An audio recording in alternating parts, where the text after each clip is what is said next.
And now, there we go. All right, YouTube is now live. Great. Go to Streamlabs so I can see the chat. Log in Twitch, doesn't matter.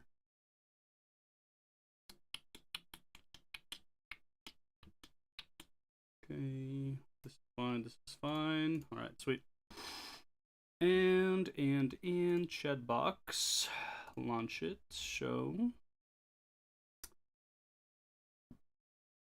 Okay, and we have the chat box here. Should, but I don't see it in my sources. Okay, let's go here real quick. Just do a test just to see if it's working. This did, but not on the OBS. Alright, so scene 2. There it is. It's the scene 2. And we also need to transform this. Flip horizontally. There we go. Alright, all set up. Look at that. Fucking beautiful.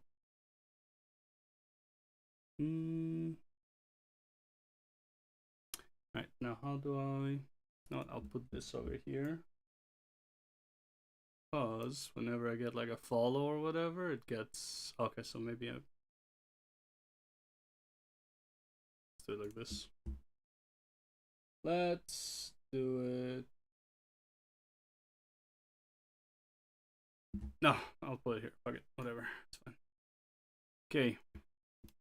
Right then, so... Now that we can get started, I wanted to watch this video ever since it came out. 2 days. I hadn't watched it.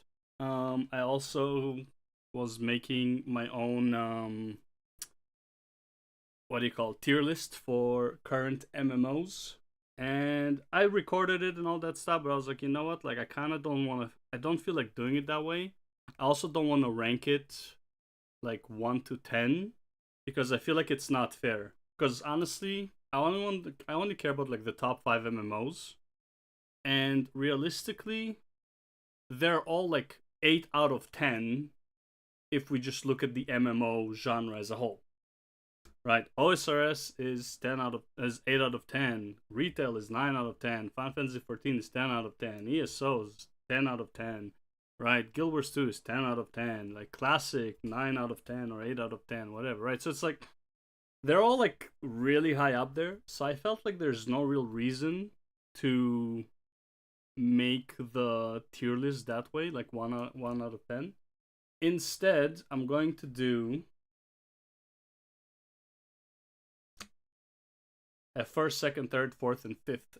And technically there's 6 because again, Classic World of Warcraft and World of Warcraft, technically they are together, but they're also separate. So it's technically top 6. But when you say like World of Warcraft is in the top 5, you kind of mean both Classic and Retail. That's why like I have first, second, third, fourth, fifth, and sixth.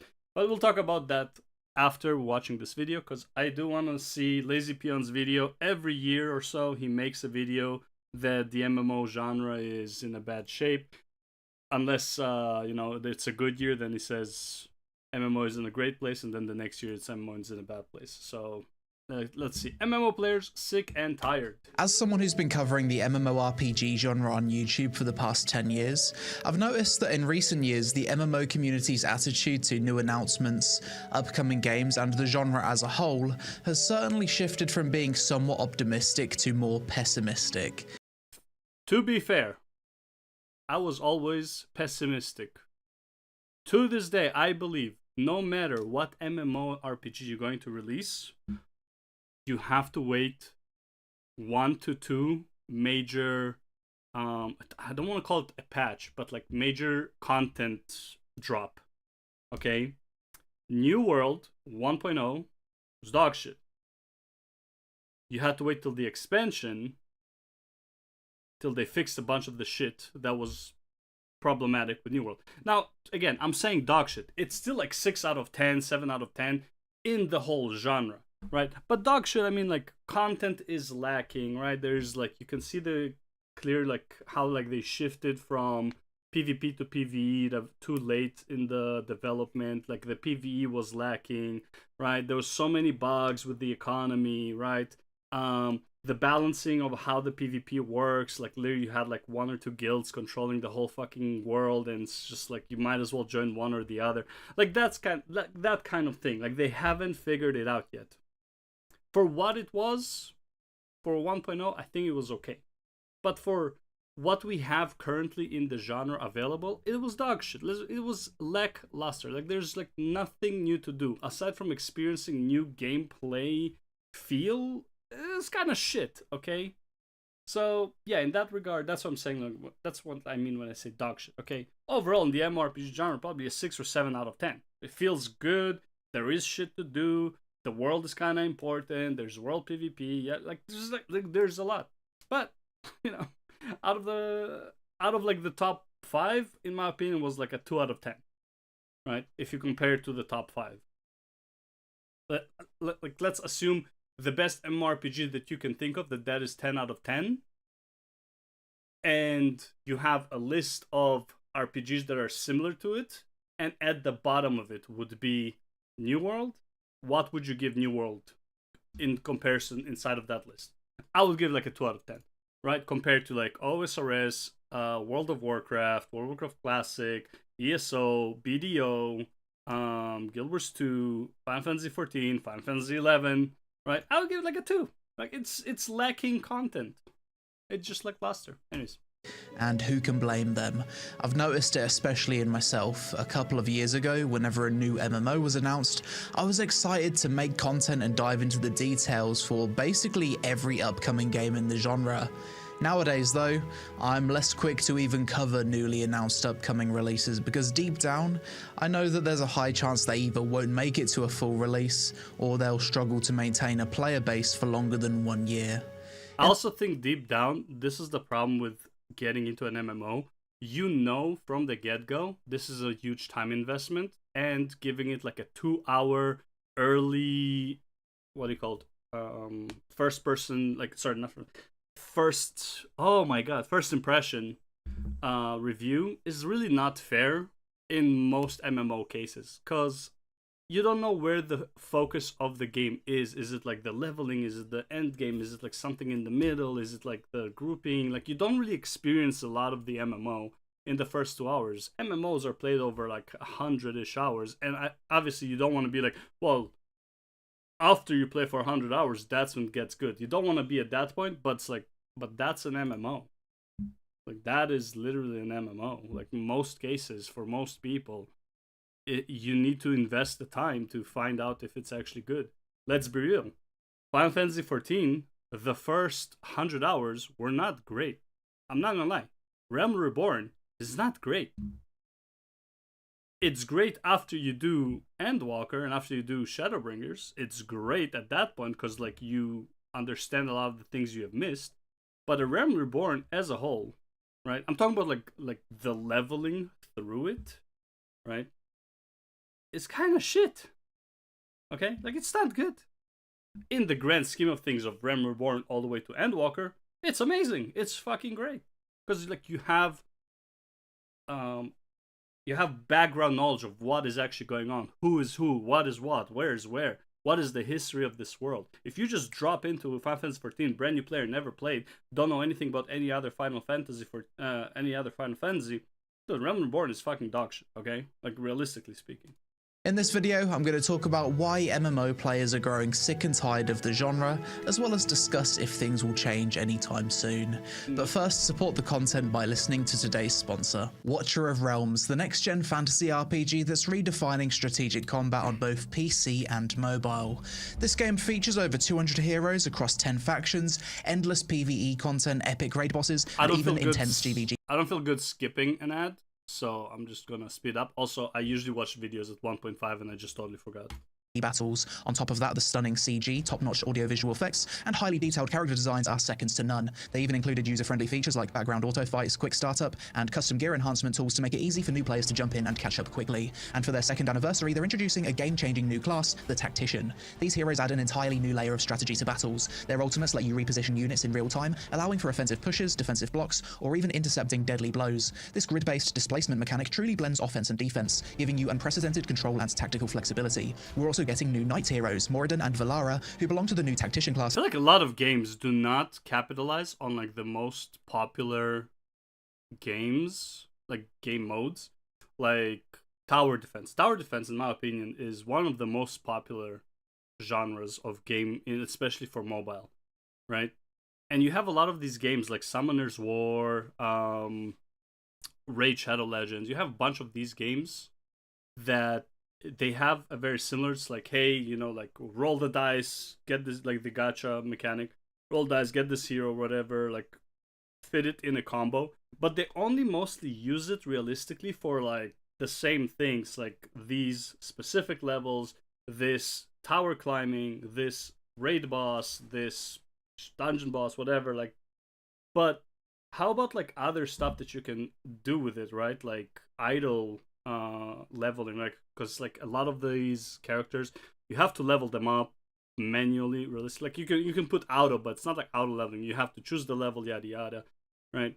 How about like idle farming on them? How about having a tower defense mode? How about having like a PvP that is not as reliant so much on the gear you put on the characters, but more like just like the PvP having its own standard build per character, and you have to choose, like, let's say you have 10 characters, you can choose 5 of them, right? And the 10 characters are drawn by RNG completely, and you have to choose the best 5 to make a combo, and that would auto fight another player or something like that, right? Even honestly, you can make an auto battler out of it, auto chess, whatever it's called, like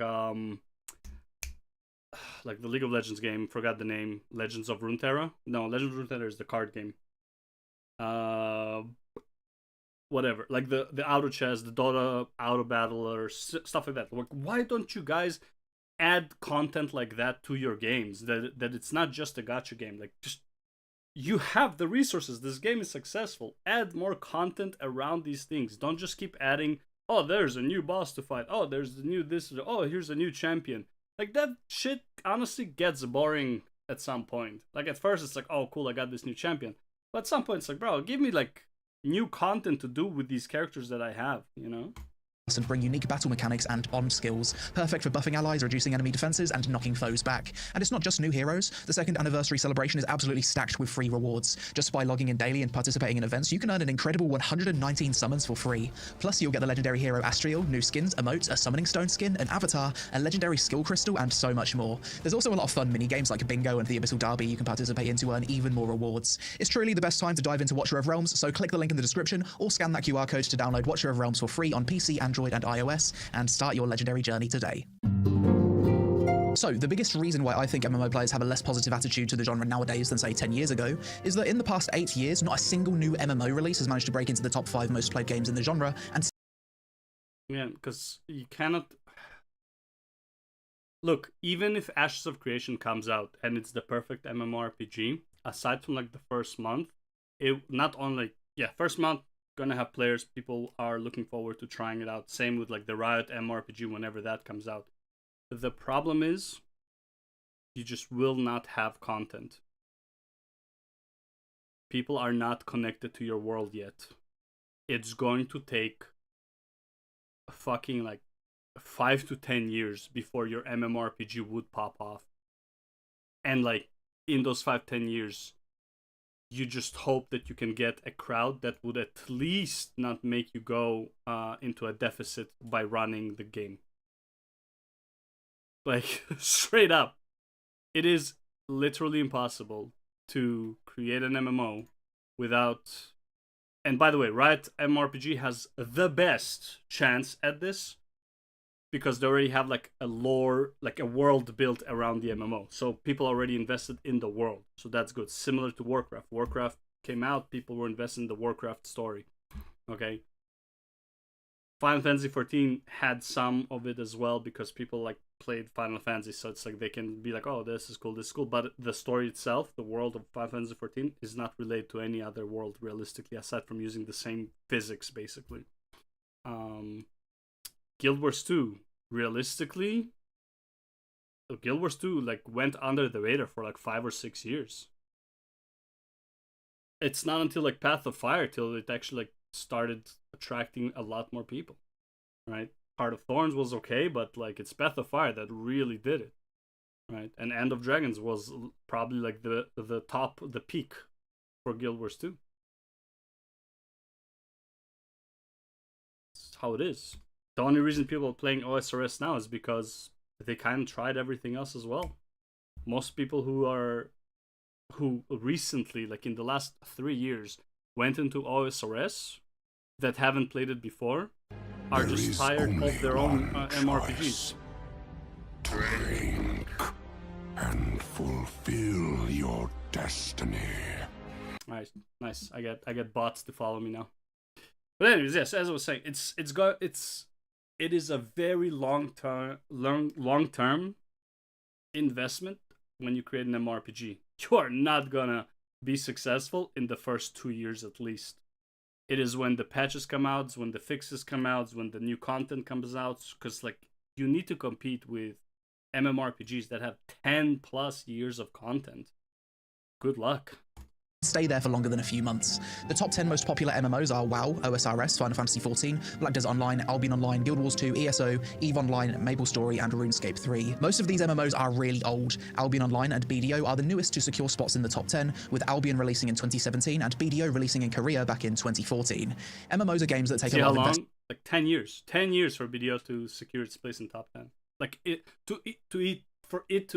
again, and I believe 2019 was also a good year for BDO, but 5 years, okay, is how long it took BDO to become more, I don't want to call it mainstream, but to be more notable. Like it would have enough players and enough people were talking about it to the point where everyone kind of knows of it. At least you know of it. Before it was like, dude, I didn't even hear about BDO till like 2018, 2017. I didn't even know it existed.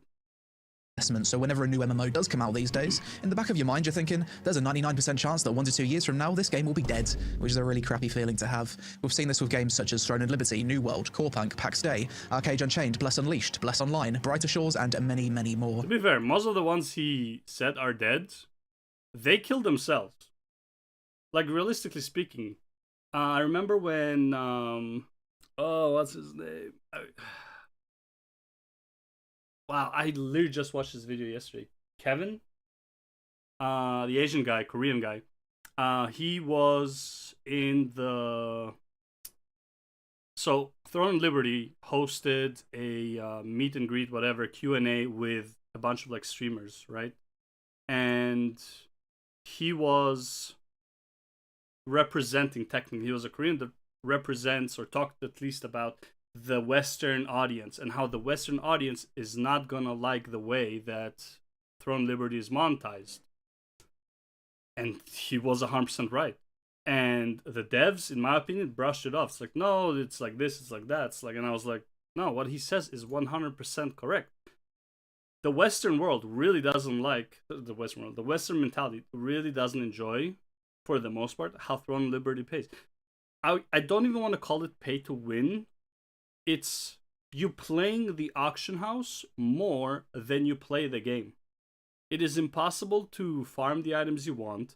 You have to farm items overall. You have to trade in those items. Hopefully somebody buys them with the money currency so they can use so then you can use the money currency to buy the item you actually want. It is fucking retarded. I'm sorry, but it is. In a game of which the focus is PvP, okay? PvE is not the focus. PvE is a feature. The focus of the game is PvP, and it's not like there's a balanced scaling. The more power you have, the easier it is for you to PvP. So you are the incentive is to pay to win because the focus is PvP. Like, yeah, the Western audience is not gonna like it. I guess this is another reason why nowadays people would rather invest times into the older games in the genre rather than play the newer stuff. Odds are, WoW, Final Fantasy XIV, and OSRS will still be here 5 to 10 years from now. Probably. The moment I started to enjoy the genre again was when I decided to just commit to the older games and stop looking for the next big thing. If a big new MMO comes out and it's a lot of fun, then great. If not, no worries, I'll be enjoying myself with old school RuneScape regardless.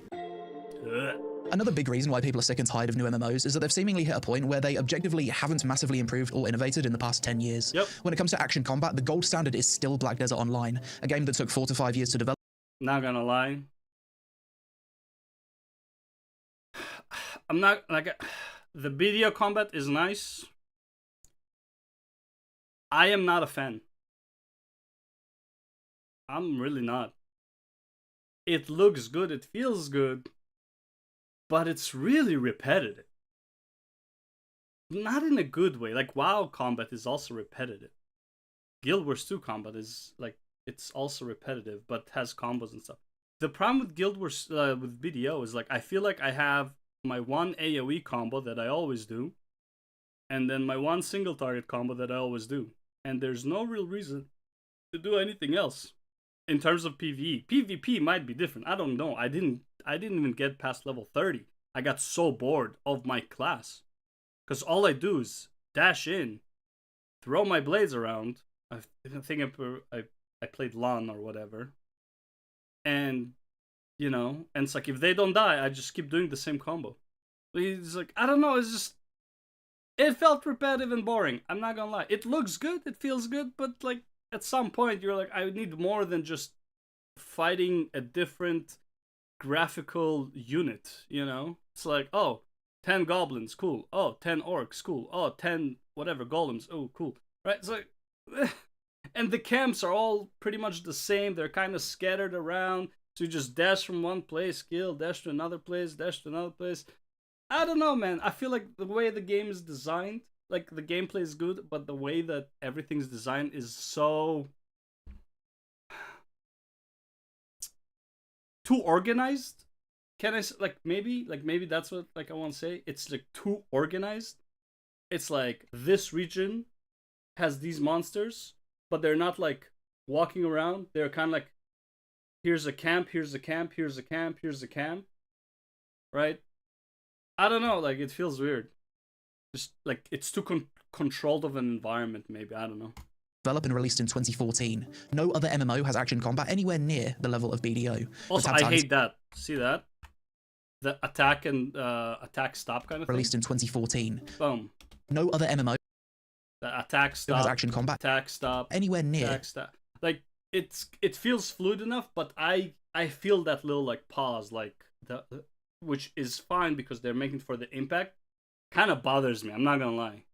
Like, you know those MMOs where it's like you slice some like an enemy and it's like he flashes in like white and like staggers.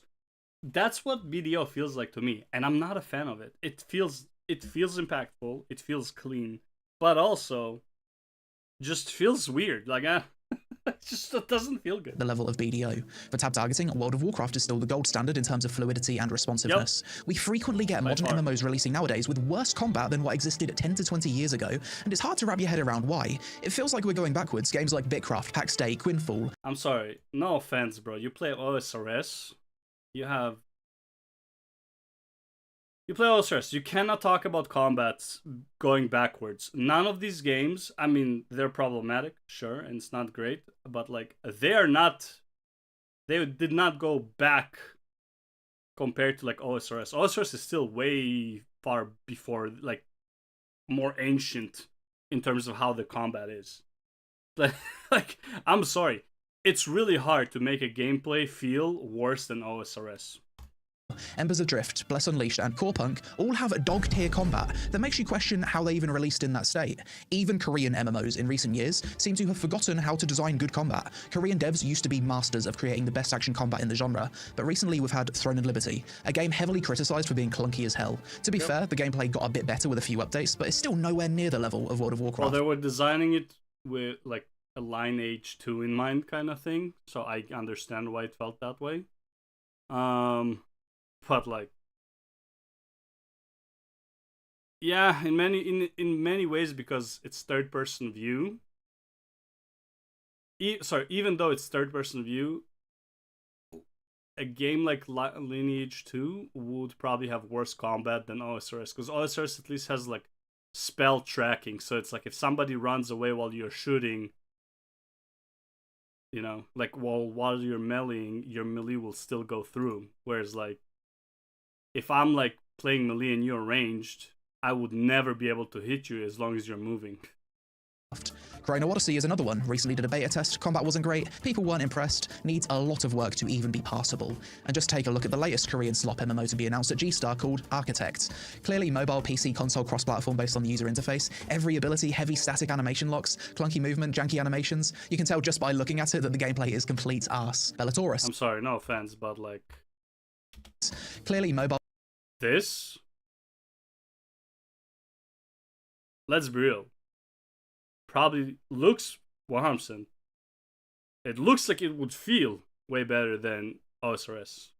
I mean, look at it. PC, console, cross-platform based on the user interface. Boom. Every ability, heavy static animation locks, clunky movement, janky animations. You can tell... I don't know, man. That looks better to me in terms of like gameplay feel. Way better than OSRS. I'm sorry, but it is what it is. Just by looking at it that the gameplay is complete arse. Bellatoris, another upcoming Korean MMO. Granted, it looks a bit better than Architect, but still, it really doesn't look that great, does it? The dodges especially just look atrocious. This is what I mean about upcoming MMOs seemingly not progressing or straight up going backwards compared to what was releasing a decade ago. As someone who reviews MMOs, it feels like during my pros and cons sections, it's very rare that I'll list gameplay and combat as a pro for modern MMO releases. I think Ashes of Creation is probably the only recent exception here, as that does feel like an evolution to the combat in Guild Wars 2.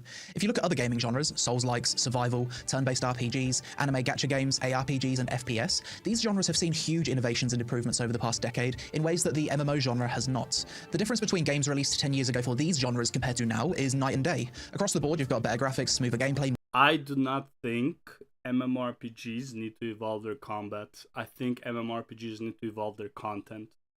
The combat, like BDO, World of Warcraft, just fucking copy that. Guild Wars 2, copy that. You can innovate a bit, whatever. I don't think that should be the focus. Pick a combat style you think is good for the game that you're trying to make.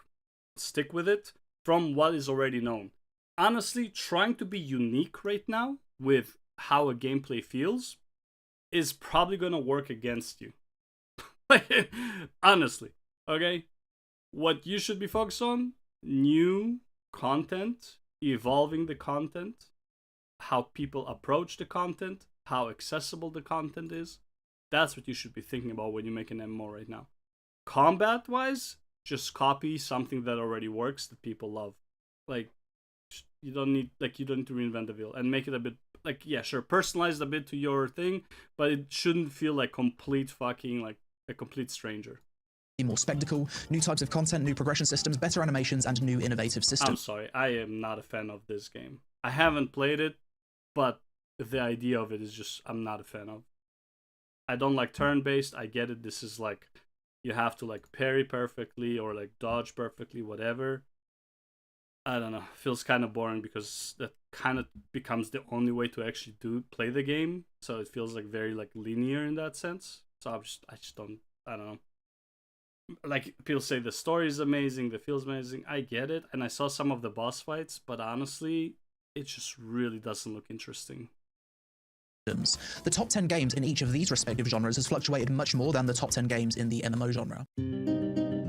I actually think there's multiple reasons why the MMO genre hasn't really progressed as much as other gaming genres though. Just to name a few, you've got the rise of mobile gaming in the mid-2010s. I think this set the MMO genre back heavily. Developers saw that mobile games had the potential to make infinitely more money than PC games for a fraction of the development cost, and as a result, many of the top MMO developers shifted their focus to mobile games or mobile PC console crossplay, which inevitably results in a worse gameplay experience as you've then got to design a game to be playable with mobile screen size restrictions and limited inputs. The success of the free-to-play, pay-to-win, and pay-for-convenience business models, starting all the way back in MapleStory, has caused more and more developers to design games in a way that they'd create problems to then sell you solutions on the cash shop. I believe that the popularity of transmog systems turned out to be a bad thing for the genre as a whole, as for most games it results in a diminished sense of visual progression during leveling, as well as developers being incentivized to make the coolest outfits cash shop cosmetics, rather than earned through in-game achievement. I agree and disagree with him on the transmog thing. I think he is right that it caused problems. I think they just didn't apply the proper fixes for it. Locking stuff behind... let's say, okay, here's a wild example, which I always use. Mythic raiding cosmetics Mythic rating as a whole in World of Warcraft should just be cosmetics, not item level. You are only able to get the cosmetics if you clear the raid on Mythic. Each boss doesn't drop shit, okay? You just have to complete the raid, kill every boss in the raid, that's the achievement, and you get the mythical appearance of that raid. By doing so, you incentivize people to actually do the mythic raid, okay? And they can't come back to the mythic raid later on to get these cosmetics. Though, even though that last point, you know what? I can be lenient about that last point, because either way, to do the mythic raid, you have to wait like 2 years anyways. So anyone who has the mythic appearance at that time, that would be special. Anyone who has that appearance 2 years from now, not special, right? And finally, I believe that MMO developers have for the most part taken the wrong design path for the past 20 years. The success of World of Warcraft resulted in many games taking the theme park MMO route, where MMOs are only as big as their latest expansion or content patch. Everyone's trying to catch up and get to the end game as soon as possible, and as soon as you stop playing for a few months, your progress and accomplishments have been invalidated by the new content. Your previous best-in-slot raid gear is now equivalent to that of catch-up gear, obtainable in a few hours. The rising vertical progression sucks ass. I'm sorry, I get it. You like the treadmill of every patch. I want to grind the best new gear, whatever. I don't know. I think you're wrong, but it's fine. Maybe I'm wrong. Horizontal progression is just far superior in everything. It allows more freedom for the developers to create content. It allows you more freedom to customize your build with no time limits. It allows you to quit the game and come back 5 years later and still be exactly at the same spot. Okay, it allows you to play at your own pace at any moment of the game. When you have more time to play, when you have less time to play, you don't feel bad about like, well, I can't play at all this month because whatever project, and I'm flying here and I'm flying there. Therefore, I'm going to be so far behind my team who is just fucking grinding out the gear. It doesn't matter at all in horizontal games. The rising popularity of old-school RuneScape in the past few years has shown me that the design path MMO devs should have taken was that of the curated sandbox. Timeless design where new content only adds to the world and doesn't invalidate the previous content. In all fairness, despite everything I've said in this video, making MMOs is clearly game development on extreme hard mode. These games take years to make, they cost the most to develop, and you're competing with older games that not only have 10 to 15 years of live content development over you, but they've also got heavily invested player bases that aren't going to be so quick to jump ship to another game due to years of time investment. Developing MMOs is literally for the sake of creating brand names. Think about it. MMOs are one of the least profitable games that you can make. They cost the most, they have the highest risk, okay? And even if they're extremely successful or like considered successful, they're probably not producing that much. You might as well make mobile games and stuff like that. However, you don't get a good rep if you just make mobile games. If you just make cash grab games.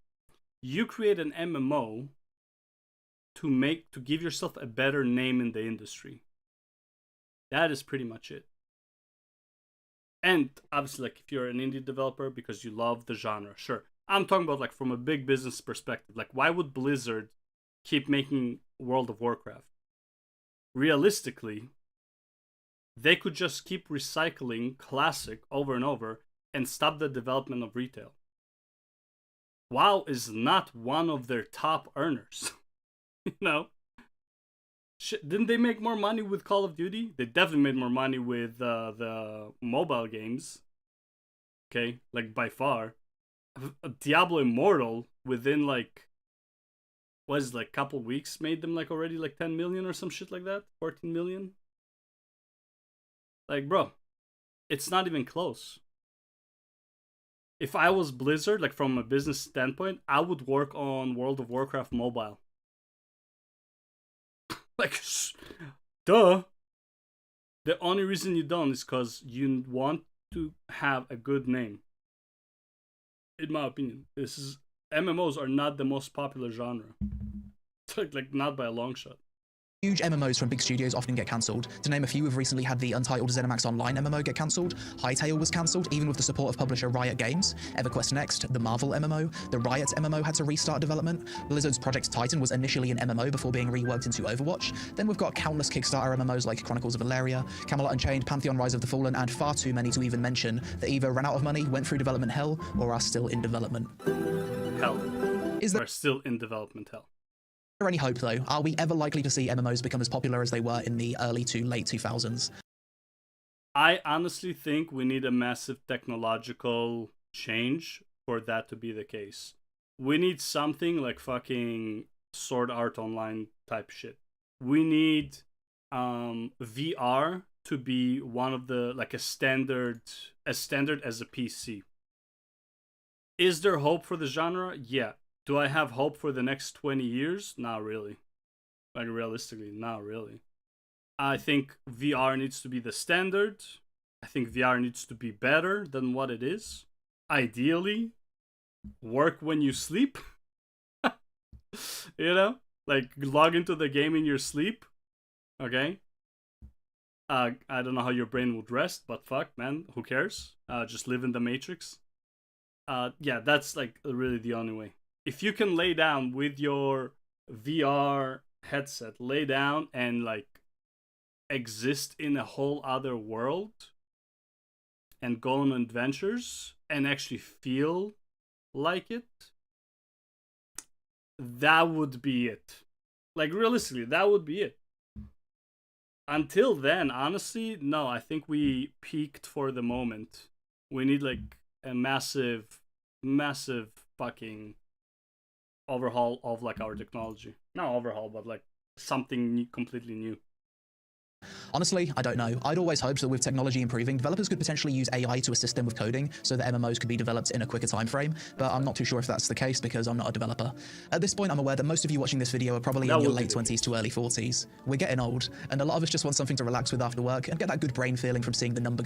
Yeah, and again, who's the target audience for MMOs? Usually, like, yeah, us old guys, you know, like the midlife crisis types, okay? Yeah. How many kids, like, how many, like, 19, 20-year-olds do you really meet in MMOs? Most of them say that it's like, oh, yeah, because I played with my dad when he was younger or whatever, when I was a kid, you know? So, like, I have a nostalgic feeling about it. Like, that's really it, right? Why do you play OSRS? Honestly, mindlessly grind. There's no, like, sense of purpose with OSRS. You just do it because it's chill, it's fine. Why do you play Classic, man? Because it's old and feels, like, comfortable and you played it before. Like, there's no, like, sense of, like, grandeur. There's no exploration anymore. You kind of know the way. It's familiar. And you just chill, right? It's like, if you die, it's not a big deal. Why? Because you're not in a rush anywhere. That's classic WoW, right? Retail is literally just, like, run Mythic Plus or run a BG, run an Arena, right? Like, they're all the same, essentially. Like, that's what you play them for. You just play them to relax. It's not as intense, right? Like, you have League of Legends, which is like a pick up and go kind of game, but again, a match is like 20 to 40 minutes, and, you know, 10 minutes of that game are actually intense. Most of it is like AFK farming, right? But you can't really relax in that game. I can't even play League of Legends and watch a YouTube video while playing it. MMOs, dude, like, that's what they're made of. They are made for you to catch up on videos while you're playing, you know? Go up. You can still do that with the old MMOs, OSRS, Ultima Online Outlands, World of Warcraft, Final Fantasy XIV, Guild Wars 2, BDO. These are still fun games you can relax with. Yeah. OSRS in particular is aging like a fine wine, and I've personally sank over 2,000 hours into it on my Iron Man this past year alone. In Buddhism, the second noble truth is that suffering comes from desire. Gratitude is also one of the keys to happiness. So instead of constantly looking for the next big thing, perhaps it's best to accept what we have now and try to enjoy it for what it is. But that's it for this video. To be honest, somebody matured with his take there at the end. You know, enjoy what we have and don't, you know, just be happy with what you have, kind of thing. I appreciate that sentiment, but, like, I don't know, I am not somebody who's satisfied easily, and that's why I'll be forever single. All right, cool. So we are done with this part. It is time. It is time.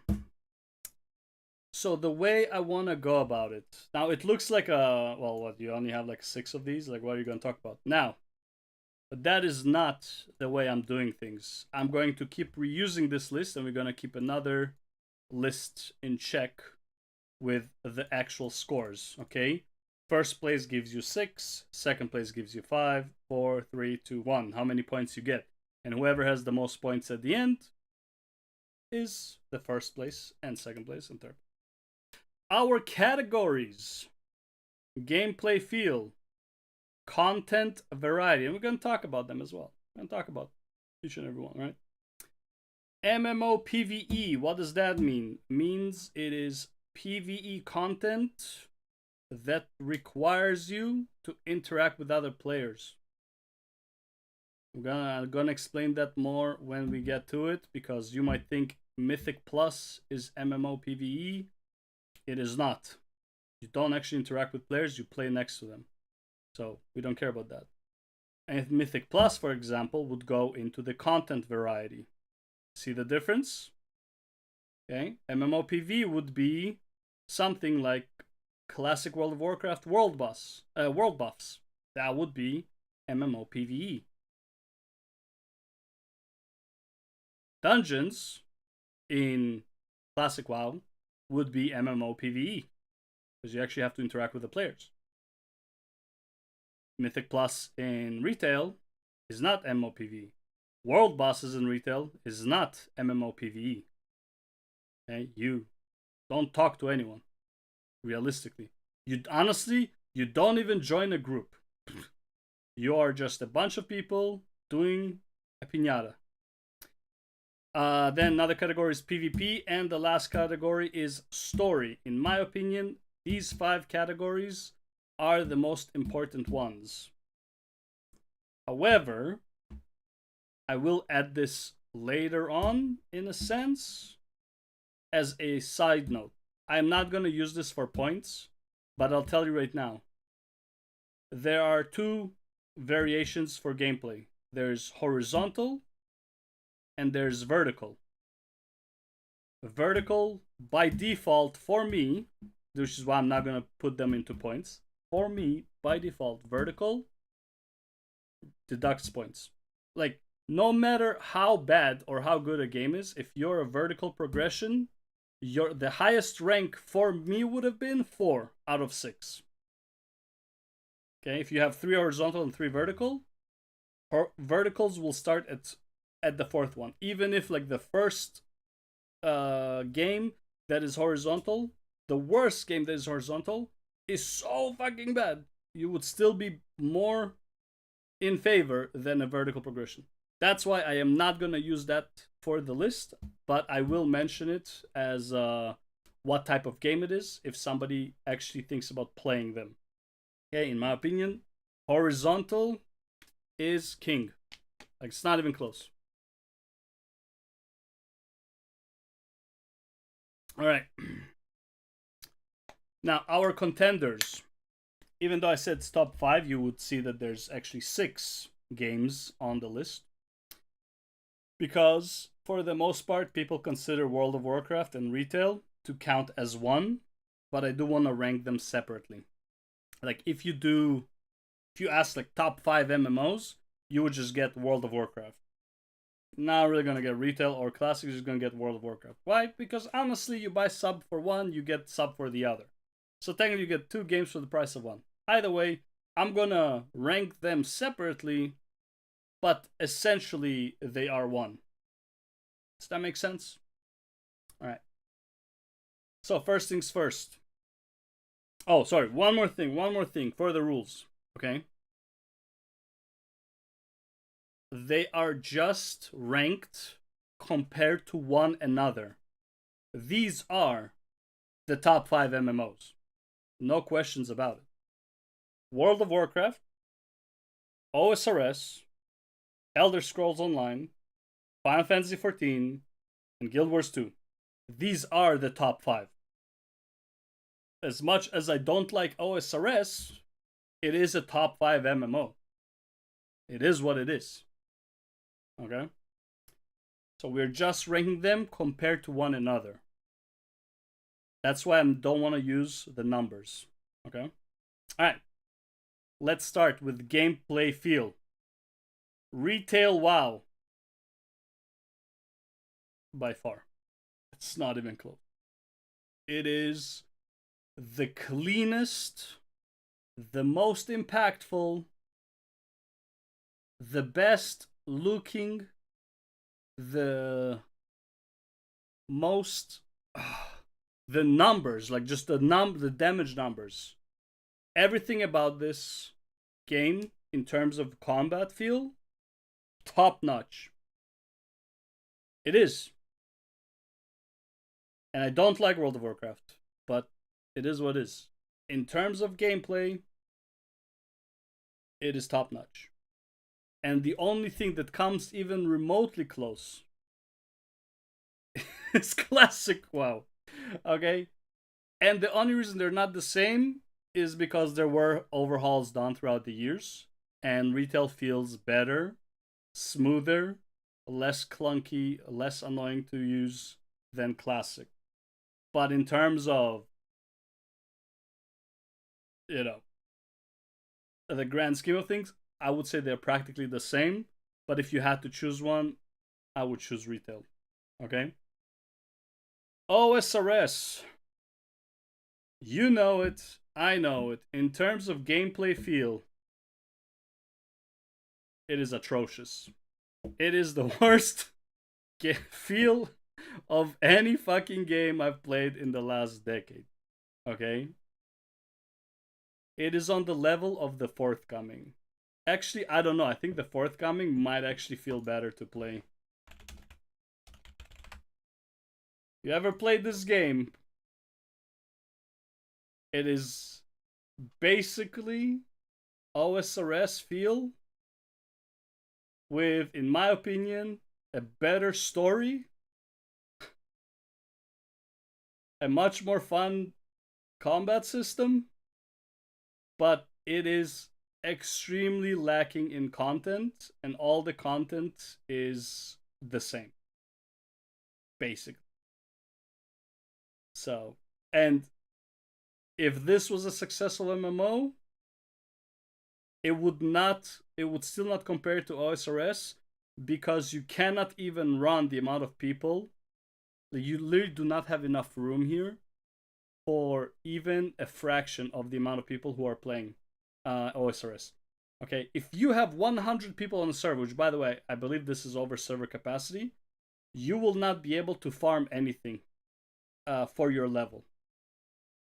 There will always be multiple people there. So, yeah. Anyways, gameplay feel, ESO. It is 5th. It is much better than OSRS, sure, but it is 5th. This is one of the, from like the good feels, this is one of the clunkiest, least telegraphed, most buggy combat feel I've ever had. Okay? Out of like this list. Okay? I remember I played my Templar and I want to charge someone, and I got stuck on like a mini hill that was in the way. But it's like, so why are you charging if he's LOS? But he's not LOS. It's just that for some reason there was a little hill and it stopped my charge midway. And I still remember to this day how fucking annoying that was. Because that is like a 6-second cooldown or 8-second cooldown. And that is my gap closer. And I was playing Jab Templar. And I could not get to my target because of this fucking shit, which is supposed to charge at them and knock them down. This is like one of my only things. Sorry, it might not have had a cooldown, but I remember it just pissed me off. I don't remember. I don't even think that... actually, you might not have cooldowns in ASO. It has been a few years. But, yeah. In terms of feel, again, in this list, it is the worst feel. Final Fantasy XIV. I'll give it 3. It is clean, it is smooth, it is technically like how Matt from Baylor Gaming likes to say. It is kind of like playing piano. There are combos that you need to follow. There's weaving in between. And you don't feel as bad when you make a mistake. Like, you made a mistake, not that bad. Okay? It's not that annoying. Okay? Not a fan of cooldowns. You know, long cooldowns, like a 45-second cooldown to a minute and a half cooldown, which is also what World of Warcraft has. I don't like that, but I think that moment of intensity is also has its like fun moment. Fun, you know, it's kind of fun in its own way. And fourth is going to be Guild Wars 2. I love the com of Guild Wars 2. This is my favorite MMO personally. But man, sometimes, especially with weapon swapping and canceling your own abilities because you're weapon swapping while the ability is being weaved. Let's say something has like a 0.5 second cast time. You're clicking it and you swap weapons too soon. It stops the ability and it's like, fuck, man. Like, why does this melee ability have a fucking casting time or casting animation? Like, fuck off. Why is this thing that has nothing to do with my character have a casting animation? Like, you know, like you send a spear at somebody. You don't have spears, right? Let's say I'm virtuoso, right? And I'm trying to send my blades at someone. And I'm clicking my F1. And right after that, I'm swapping my weapon. It cancels the F1. And also, it goes on a cooldown for like 2-3 seconds. So you can't even use it right away. Not a fan of that. You get used to it. It doesn't happen as often anymore. Like, almost never happens unless like PvP and I'm like fucking stressed out of my mind. But it happens. Alright, let's tally the points for these guys. So we got 6, we got 5, we got 1. Okay, ESO, we got 2. Final Fantasy 14, we got 4, and Guild Wars 2 is 3. Okay, because this is 6 points, this is 5 points, 4, 3, 2, 1. Alright, then we're gonna add all of these numbers up later on to find out who is the actual top 5 MMO. Well, they're all top 5 MMO. Who is the actual top of the top 5 MMO, okay? Right, next we got content varieties. Let's take these guys down. Whoa. Bro, no. I guess I should have had like another one here. Alright, you know what? I'm just gonna do this. I'm gonna add this here. This is the YouTube thumbnail for the next video. And we're gonna do that. Alright, cool. Starting with content variety. Retail World of Warcraft.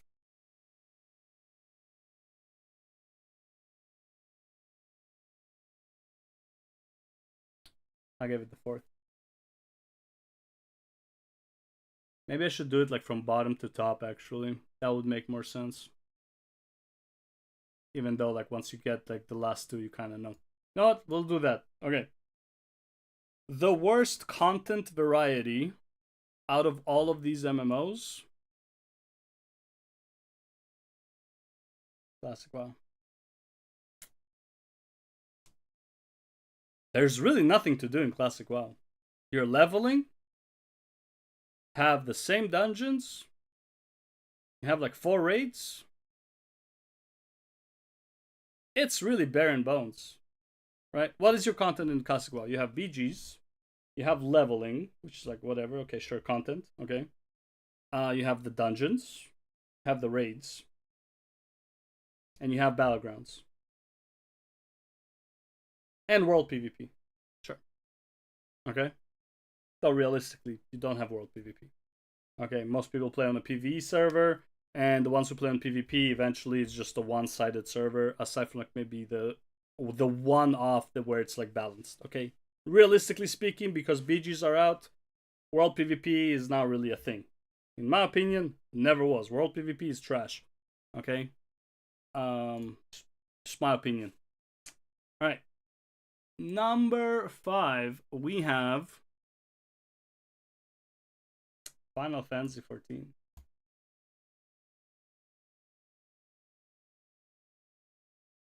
It has basically exactly what Classic WoW has, but it has that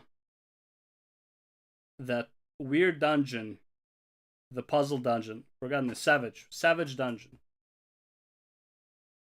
It has raids, it has trials, however, and has allied raids, but in my opinion, they all kind of like are the same, kind of. You just queue into it and you fight a boss. It's not a bad thing. I love that aspect. I'm just saying, in terms of content variety, they're kind of the same. Allied raids, normal trial are essentially the same. Mechanics barely matter. They like if you have enough people who know the mechanics, it will be done. Okay, you can complete most trials, rail trials, with like half the team dead. Like it's not that big of a deal. Okay. So yeah. Next on the list you already saw, it is Retail WoW. In my opinion, it does have more content because of Mythic Plus specifically. It does have arenas, it does have BGs, it has the ranked system for them, but that's still the same content realistically. The raids, you have more technically from the raids, you get more bosses. Okay. World has some stuff. Farming old content is decent. The mini puzzle, not mini puzzle, but it's like the achievement puzzles that they have is kind of cool. They make like one per expansion or whatever, right? Transmog system, in my opinion, here is superior. Even though, Final Fantasy 14 has a transmog system. In my opinion, World of Warcraft has by far the most superior one, but definitely more superior to the point where I can call transmog here content. I don't know if I can call Final Fantasy 14's transmog as content. Like, you do play around with your appearance, but I don't remember going too far out of my way to get the appearance. I kind of like, oh, this is what I have, I'm gonna use this and make my appearance. I didn't really go out of my way to farm it. World of Warcraft retail, man, I went really out of my way to farm some stuff. Okay. Next is Elder Scrolls Online. Elder Scrolls Online have basically similar to retail WoW. Okay. However, they also have the personal arena, which, by the way, if World of Warcraft kept the Mage Tower, I would say they're tied, and maybe even World of Warcraft would be ahead. But they don't have the Mage Tower on the regular. So in my opinion, Elder Scrolls takes the lead on that one. Okay, it does have the dungeons, it has the heroic dungeons. There's a lot more dungeons that are relevant at any point in ESO than there are in World of Warcraft. World of Warcraft only has like 8 per patch. ESO, they're always available. Again, horizontal progression. The World v World, Cyrodiil. Okay, is it Cyrodiil? Wait, where's Cyrodiil? Is that Cyrodiil? God, I don't remember. What is Cyrodiil? It is isn't Cyrodiil the World v World map in Elder Scrolls? Anyways, whatever. You have a 3-way battle on a large scale, kind of open world. It is a massive world. I believe it is bigger than Guild Wars 2 World v World. Guild Wars 2, however, has multiple maps, so in that regard, it's not bigger. But in the map that you are in, it is bigger. Okay? Massive battlefield with PvE and PvP involved. A lot of like fun 1v1s that you can have there. A lot of zerging, team versus team. It is actually, it's a lot. Okay, then you also have like the city of Cyrodiil, which is like an instance inside of this huge area where you go into the city and has sewers and has like the ruined city and whatever, and you like fucking battle shit out randomly. I've seen people like 1v20ing there, just like trying to assassinate people, trying to get people to follow them, and then just kill them and shit like that. Really cool stuff. Okay, and because of that practically endless content, which I can't say that World of Warcraft has, like being inside of Cyrodiil is literally, you can be there all day. It is endless content. It's not like you queue in and you fight it out. You can literally be there the whole day. That's why it's third place. Second place, I'll give it to RuneScape. You know I don't like this game, but in terms of content, it offers everything Elder Scroll does, and then some. I'm not talking about how great it feels here. I'm just talking about if you're already playing it and you don't mind the gameplay, who has more content? My opinion, RuneScape will have more content for you, more endless content for you to do than Elder Scrolls Online. I don't actually know. You know what? It also has the open world PvP. I think it's just called World PvP area, where you can just duke it out with other people. Okay, which is like a PvE and PvP zone, and killing players, you can steal their shit. Okay, so again, if you're into that, in my opinion, that offers much better variety of content. In my opinion, OSRS has an insane amount of variety of content. Okay, everything that all the other games offer, and then some more. And the only reason that number one is Guild Wars 2 is because this is an MMO list. Guild Wars 2 has the most MMO content compared to the other ones. Yes, Old School RuneScape has the castle mode and the world PvP area and all that stuff. However, let's be real for a second. Most of it you are doing alone. Practically everything, except from like the Castle War, which I don't even think is popular. I haven't seen anyone say anything positive about how live it is. Okay, the PvP scene in OSRS is pretty dead, but it exists. Okay, as well as everything else you can do. Okay, you have like the bosses, you have the world boss, you have the raids, like you have the, you know, the regular MMO stuff, the farming, the monster grinding, all that stuff. You have that. You have that in all of them.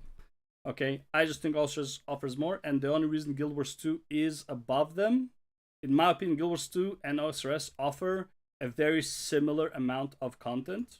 However, because this is an MMO list, Guild Wars 2 takes the lead because unlike OSRS, Guild Wars 2, after leveling, you are practically always in a group doing something.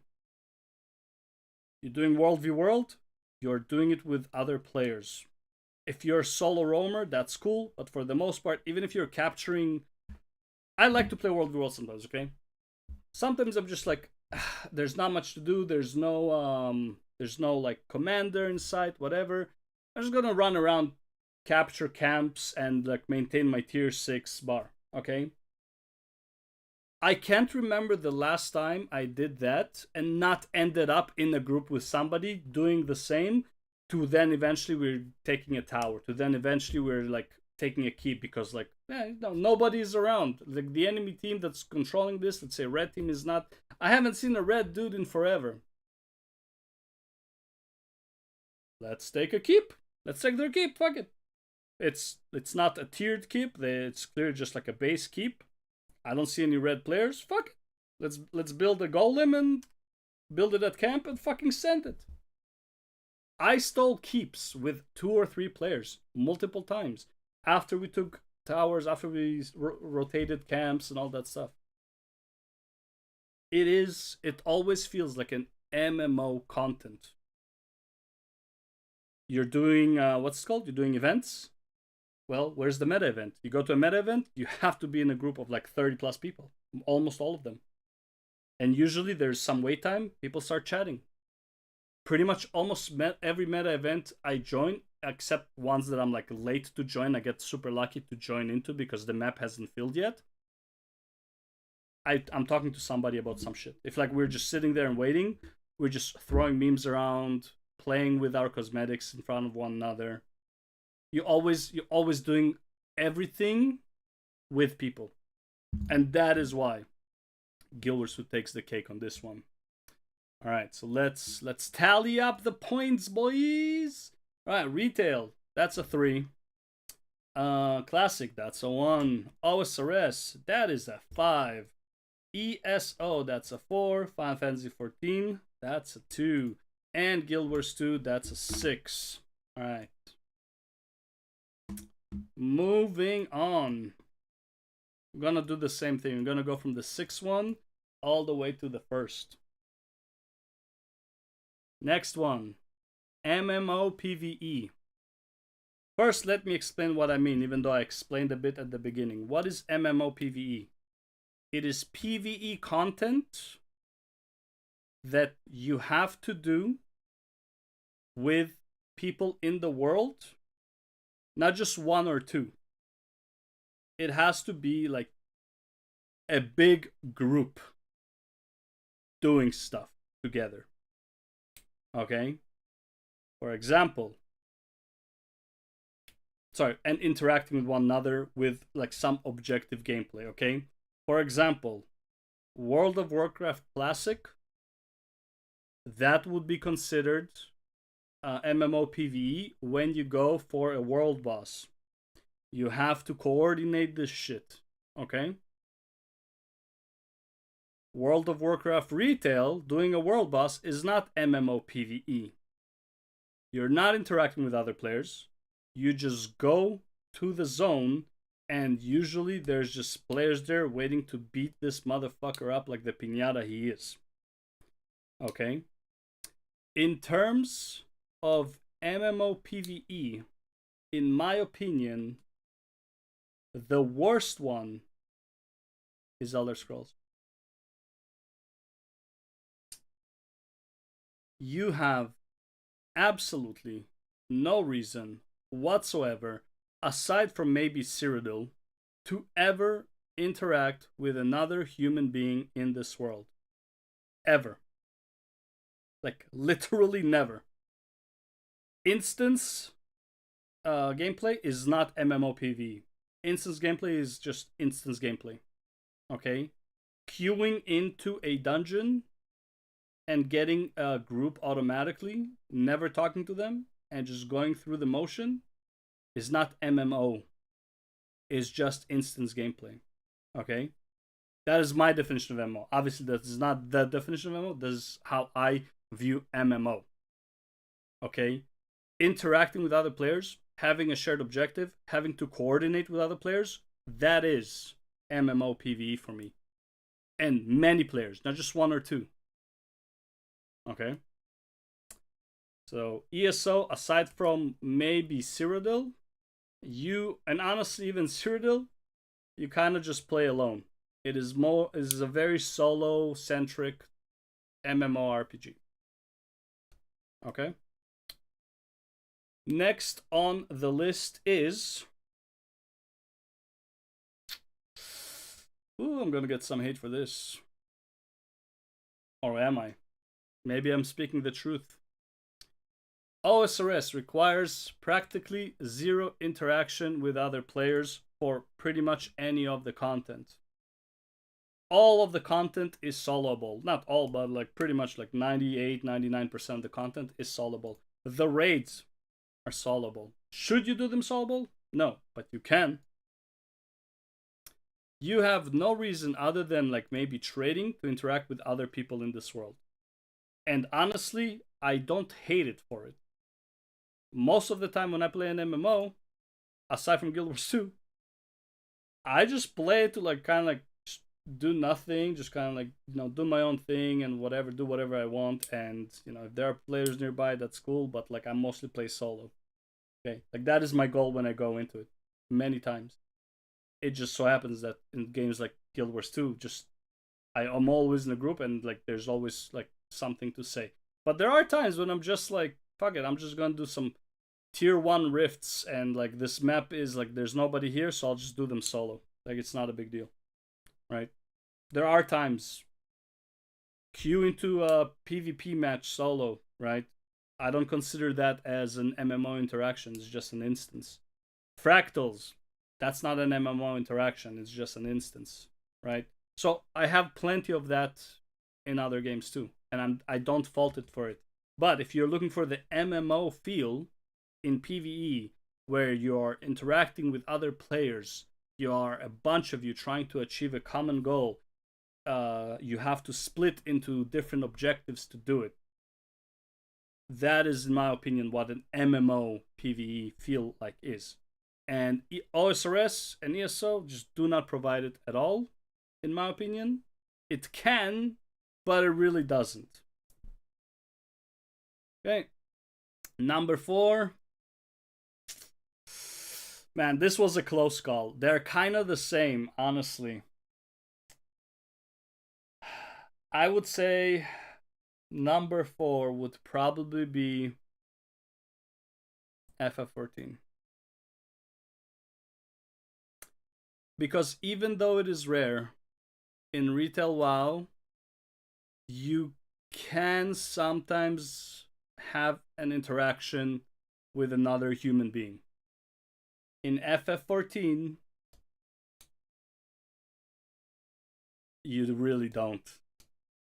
Trial, and by the way, I don't even hate FF14 for it. I actually love it. Trials, queue in, do the boss, don't have to talk. Raid, queue in, do the boss, don't have to talk. Do your daily books from the thing, like, you know, main quest, fucking, what do you call it? The main quest dungeon, regular dungeon, levels 60, 70, 80. Well, way back then, now it's probably higher. Like I guess like 60, 70, 80, 90 dungeons now, whatever, like the expansion dungeons. You do them, you don't talk to anyone. Maybe you say hi, GG, whatever, but like you're not really talking to them. It's like they can be NPCs, and honestly, you can do it with NPCs now, so there you go. Right? You have absolutely no reason, practically ever, in order to do the content, to interact with a living human being. However, you do need people to do the content. So in that regard, it is a bit more than OSRS. But you're never really interacting with them. Now that I think about it, maybe I should put OSRS under ESO, because ESO, at least you still play with players.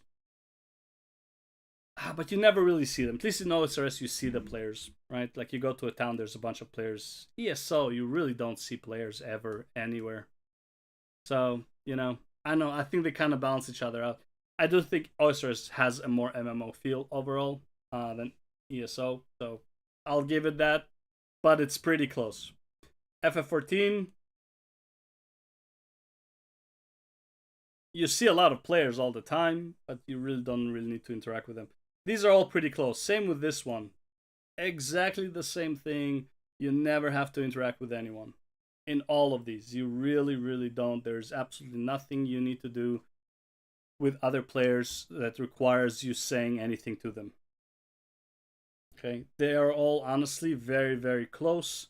However, I do feel like because of Mythic Plus and even raiding in WoW, it does require you to communicate with other players sometimes.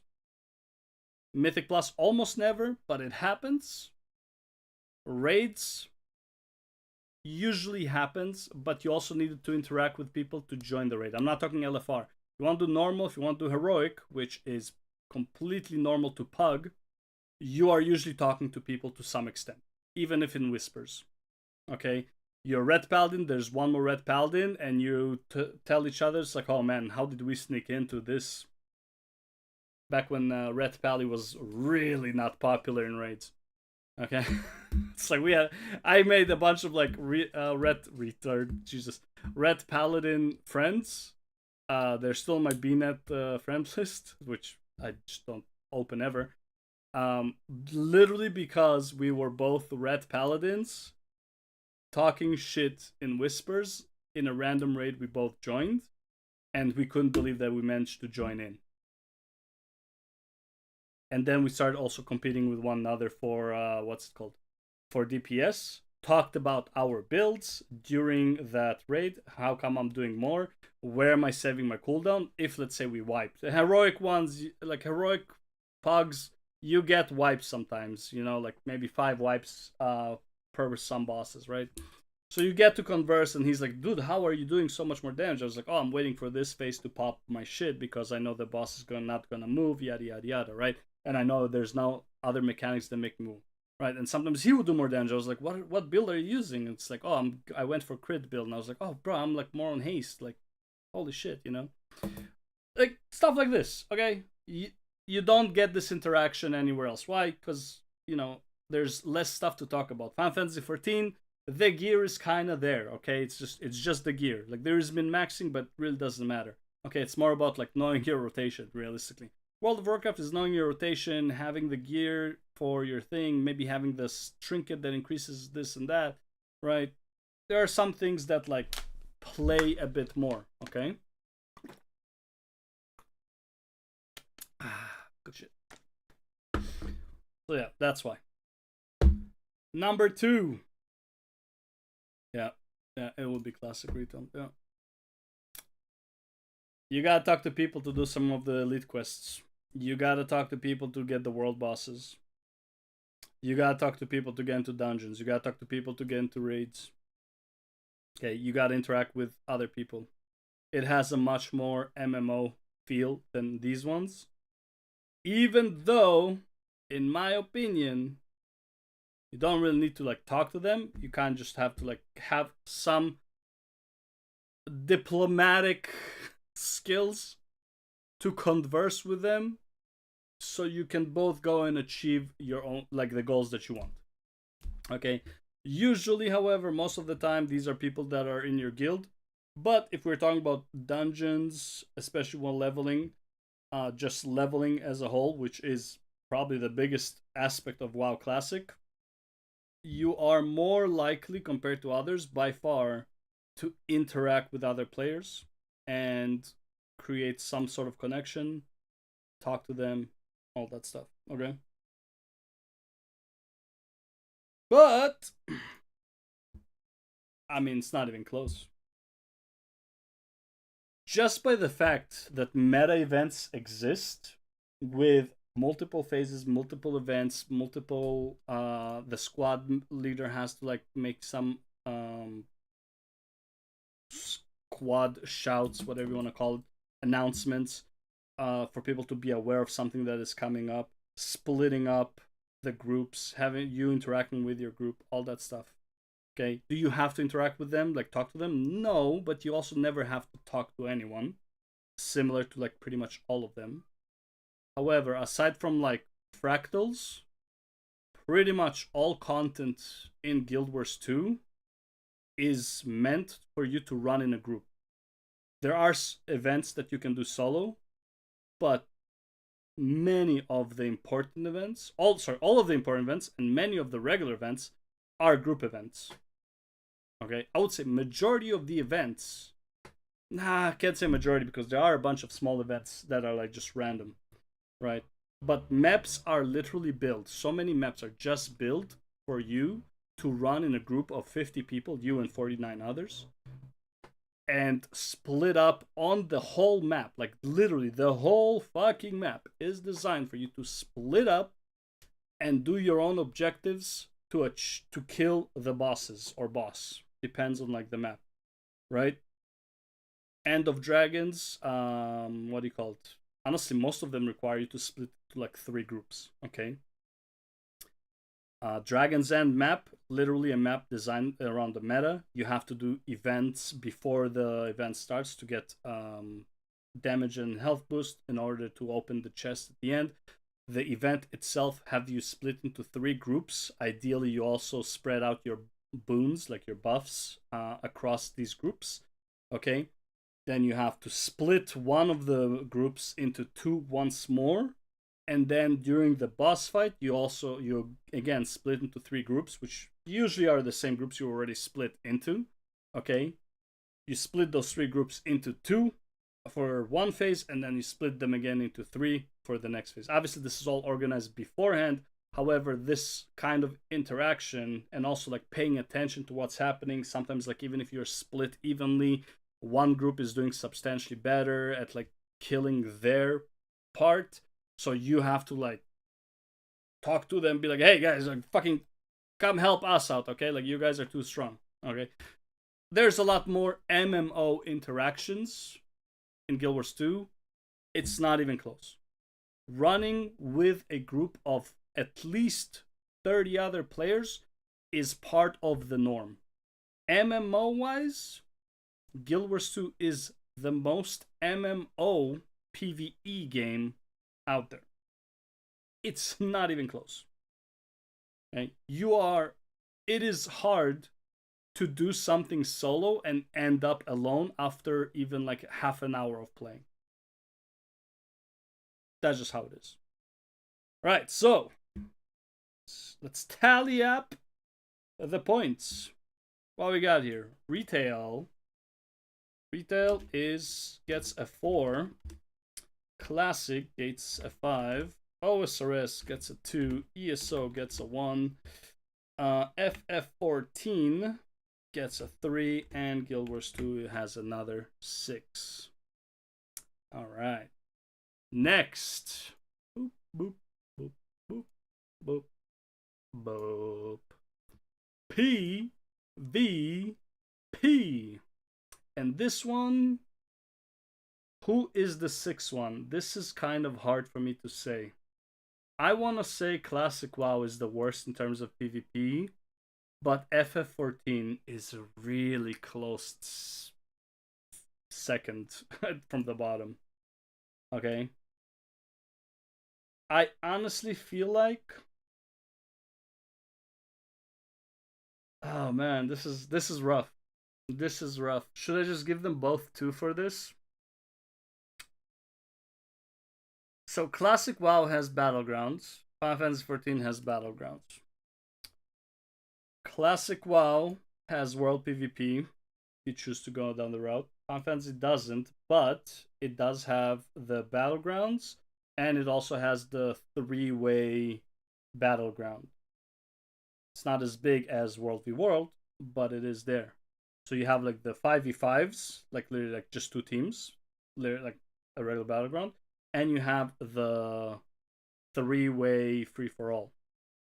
3-way deathmatch, I don't know what to call it. I guess free-for-all. And I am not sure what is technically more content. I do feel like... So here's the thing. With Final Fantasy XIV, you usually do the PvP for the... What do you call it? Battle pass, like the free battle pass that you get with the 25 ranks with their own rewards, and most of them are cosmetic. Okay, they don't really add anything to you. There's no gear, there's no, well, there are ranks. There is ranked here, and it is better at adjusting. That's, I think this will be the 5th one then. The problem with Classic WoW, it is min-maxed PvP. World PvP doesn't really matter. You can do it for fun, but it doesn't really matter. Okay, BGs exist for you to rush to the victory. AV devolved from like hours and matches that go on for hours. It devolved into just running across one another to the end. Okay, AV in World of Warcraft Classic devolved into AV retail. Okay, it's min-maxed. Similar with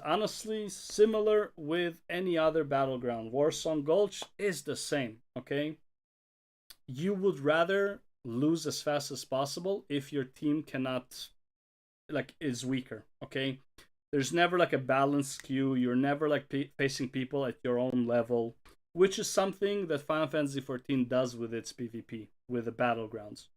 Okay, with the battlegrounds in Final Fantasy XIV, at the very least, you are fighting people your rank. Now, yeah, maybe one of the people that is playing is Smurf or whatever, but usually it feels pretty balanced. Okay, sometimes you also like just don't get a good composition, and it is what it is. At least it ends fast. The free-for-all, like the 3-way free-for-all, that one honestly is more about team coordination than it is about how geared people are, like how good people are. It is a lot more about that. And also, PvP in Final Fantasy XIV has its own scaling. So if you go into PvP, which unlocks like level 30, I believe, you are as at the same level as level 80. You're not as min-max as them in terms of gear, but you are at least there. So it's like the advantage they have on you is not as big as it can be in something like World of Warcraft, where, you know, people come at like higher item level than you and just massacre you, and they can take like 1v3 because they just are so much better. Also, there's not like hard counters as there is in World of Warcraft. Okay, hard counters in PvP, in my opinion, are fucking. It is a trash design. Mages, like warriors being unable to beat mages, essentially, like they're of the same skill level, is fucking stupid. Okay, same for paladins. Okay, it's fucking stupid. Like realistically, hard counters in PvP are shit. Soft counters, that's fine. Hard counters, that's fucking stupid. Okay. This applies to games like League of Legends. However, with League of Legends, when you have a hard counter, there are things you can do. In games like World of Warcraft, there's really nothing you can do. It's not like you can go farm to the side and outgear him for some reason. Okay. Fourth, in terms of PvP, man.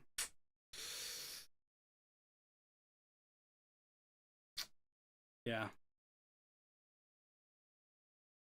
Yeah. I know World of Warcraft PvP is more popular. I get it. However, the PvP itself is pretty fucking gnarly. It's pretty shit. Okay?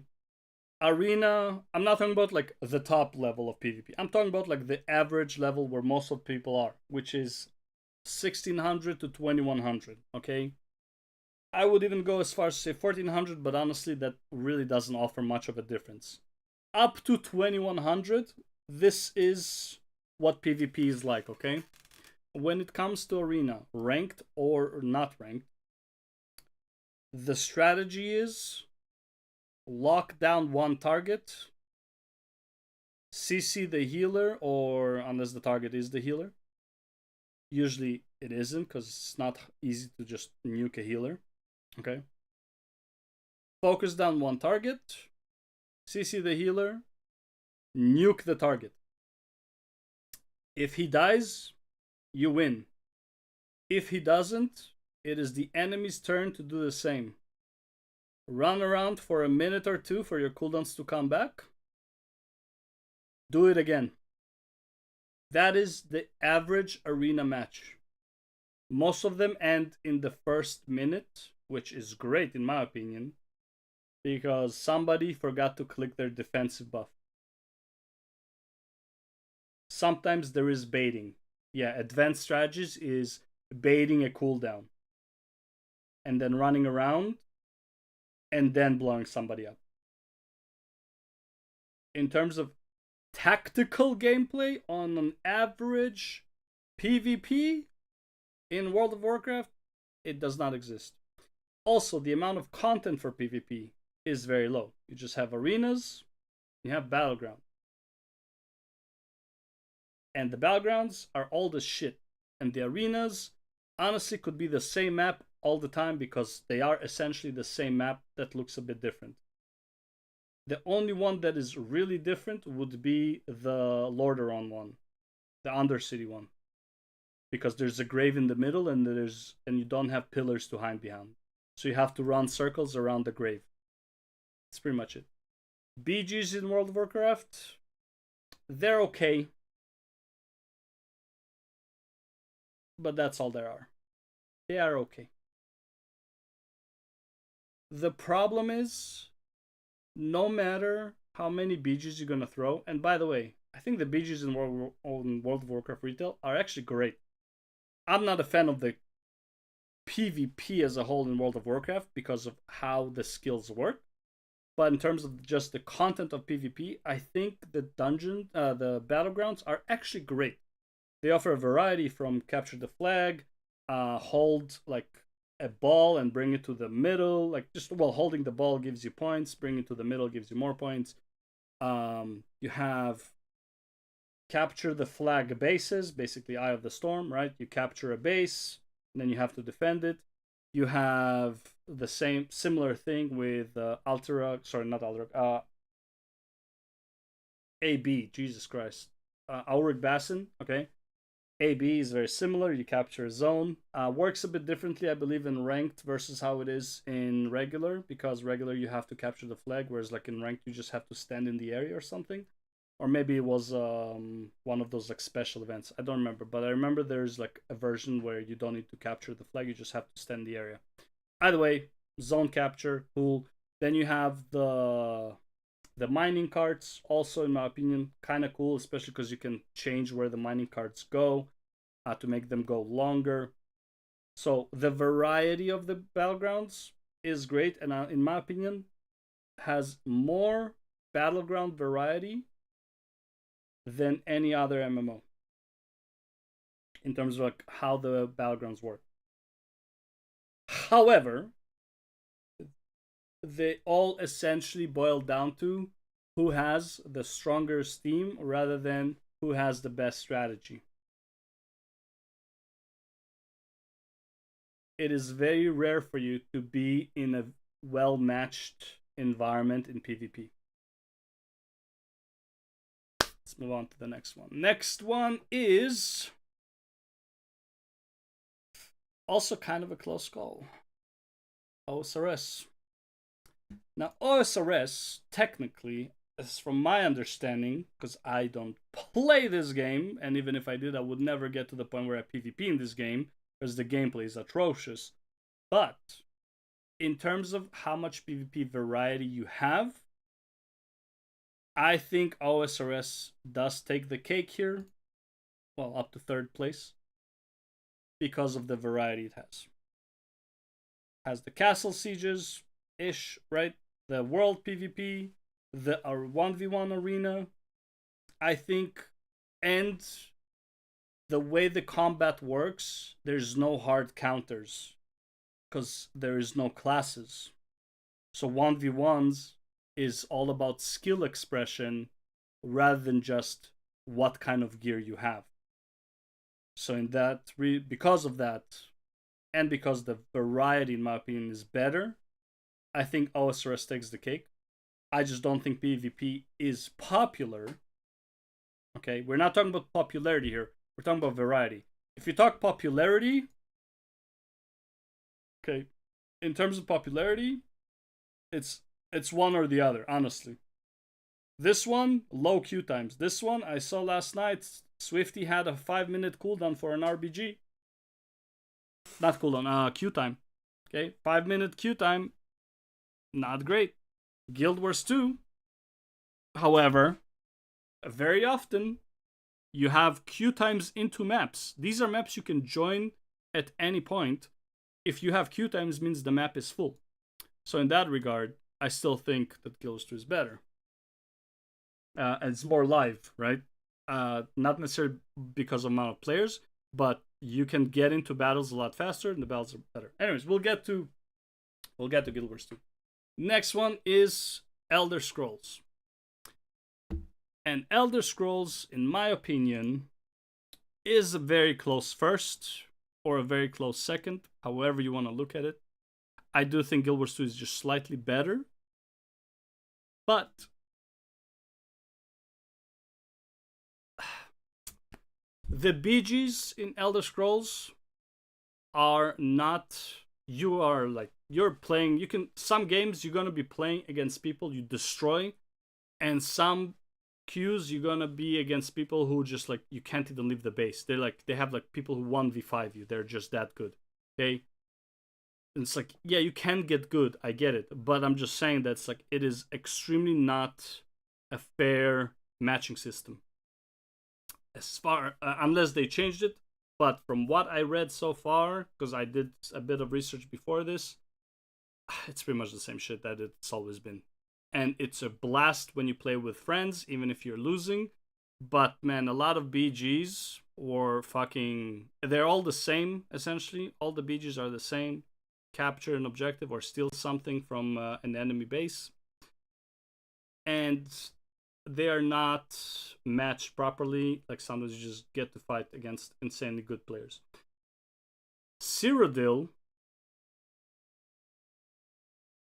The biggest problem I had with Cyrodiil, the camps that you can capture solo, they're like in the middle of nowhere, like a lumberyard or whatever, extremely hard to capture alone. Roaming in Cyrodiil is literally trying to gank someone who is out of place. It is really hard to do much of anything else in Cyrodiil. It is cool that it exists. It is cool that you can do all these things. But realistically, you cannot contribute at all alone in that open world area. And you have teleports to all of the keeps as long as they're under your control, and there's like a direct line of control, which makes it really annoying to take castles because people just respawn instantly in them. So your team has to be so much stronger. I don't like that imbalance. I want two teams to be equally as strong, and it should take a long time for people to run back to help defend it. If you're wiping the enemy team, you shouldn't be needing to wipe them again and again and again. You already have the disadvantage that the enemy also has NPCs that do decent damage inside. Obviously, it's not that much, especially when you're in a group with healers, but it's something, okay? So these features I don't like. Cyrodiil City, however, is great for that specific purpose, but it is too small, and there are too many elite mobs for you to actively have like a proper fight with somebody and not get interrupted all the time. But in terms of just PvP content, just the open world, the aspect of the open world, in my opinion, Elder Scrolls takes it. But of course, Guild Wars 2 is gonna lead ever so slightly. There's a ton of stuff you can do solo in Guild Wars 2. There are people who are killing people while they're inside of a Zerg. Okay? It is crazy to see. Like, they're just really good people. We had a fight against one Mirage. I play Mirage. I was Mirage, and we had two more Necromancers, and we were fighting one Mirage for like 10 minutes, chasing him back and forth, fighting him. Dude, this guy was so goddamn good. I was trying to blow him up. He blocks at the perfect times. Like, how the fuck does he know, man? Okay, shit like that. He was a really good player. Properly uses his visibility, properly uses mobility. I lost sight of him so many times. And again, that is the whole purpose of Mirage. But he was incredible. I never see this in Elder Scrolls. In Elder Scrolls, I see people who are just like mega tanks, like the Dark Knights or whatever. Mega tanks, you're not gonna kill them. They built for tanking. You can bring 5 players and they will not die in World v World, okay? In Cyrodiil. Okay, they're just there to not die. Like, that is their existence. Okay, that is not fun. Okay, even in Guild Wars 2, if you build full tank healer, like a Templar or whatever, not Templar, like a Firebrand, if you're playing somebody who purely focused on damage, you should be able to kill them if you play it right. But if you didn't, you're not gonna kill them. Dude, tanks in Elder Scrolls, dude, you're not killing them. Like, you need like a very specific 3 to 5 man group to actually kill them, right? And again, the way combat also works, like with being able to break CCs on so often within like an 8-second cooldown, then because then like you have increased cost and stuff like that. But with how regeneration for stamina can be so insane, honestly, like locking down somebody is really, really hard. But that's more about like the gameplay feel and like gameplay mechanics. I don't want to go into it too much. But overall, I think Guild Wars 2 is just better. Only thing that Guild Wars 2 is really lacking in is, in my opinion, content variety for Battlegrounds. There's essentially 2 Battlegrounds, which kind of sucks. But they are fast, you respawn fast, you get back into the action fast. They're more balanced because like they have specific balance purely for PvP. World v World has its own balance, PvE has its own balance, and PvP on its own not only has its own balance, you don't even need to grind any gear outside of PvP. Okay? Whereas World v World, you are getting gear from outside in order to use inside of World v World. All right, so what are the points? We got 3 over here. Classic is the 1. OSRS got a 4. ESO got a 5. Final Fantasy 14 got a 2. And Guild Wars 2 got another 6. 6, 6, 6. Okay, last but not... Actually, it is least. But the last one, okay? Last one is story. And we're gonna start... Oh boy. Story would include not only delivery, which in my opinion doesn't matter as much, but mostly how congruent the story is throughout the expansions. Is the game trying to tell you a story all the way throughout? Or are you watching... Okay, so for example, the difference between a show like The Mentalist and Black Mirror. Black Mirror has no story. Black Mirror, the stories are the episodes, but they have no connections between one another. Then you have The Mentalist, which is literally like a series of like, yeah, stuff are happening that are not as related to the main story, but it still builds something towards that eventual end. Like the relationship they're building in this story, right? The purpose of why he's doing what he's doing in the series, blah, blah, blah. And then throwing in the Red John sometimes, right?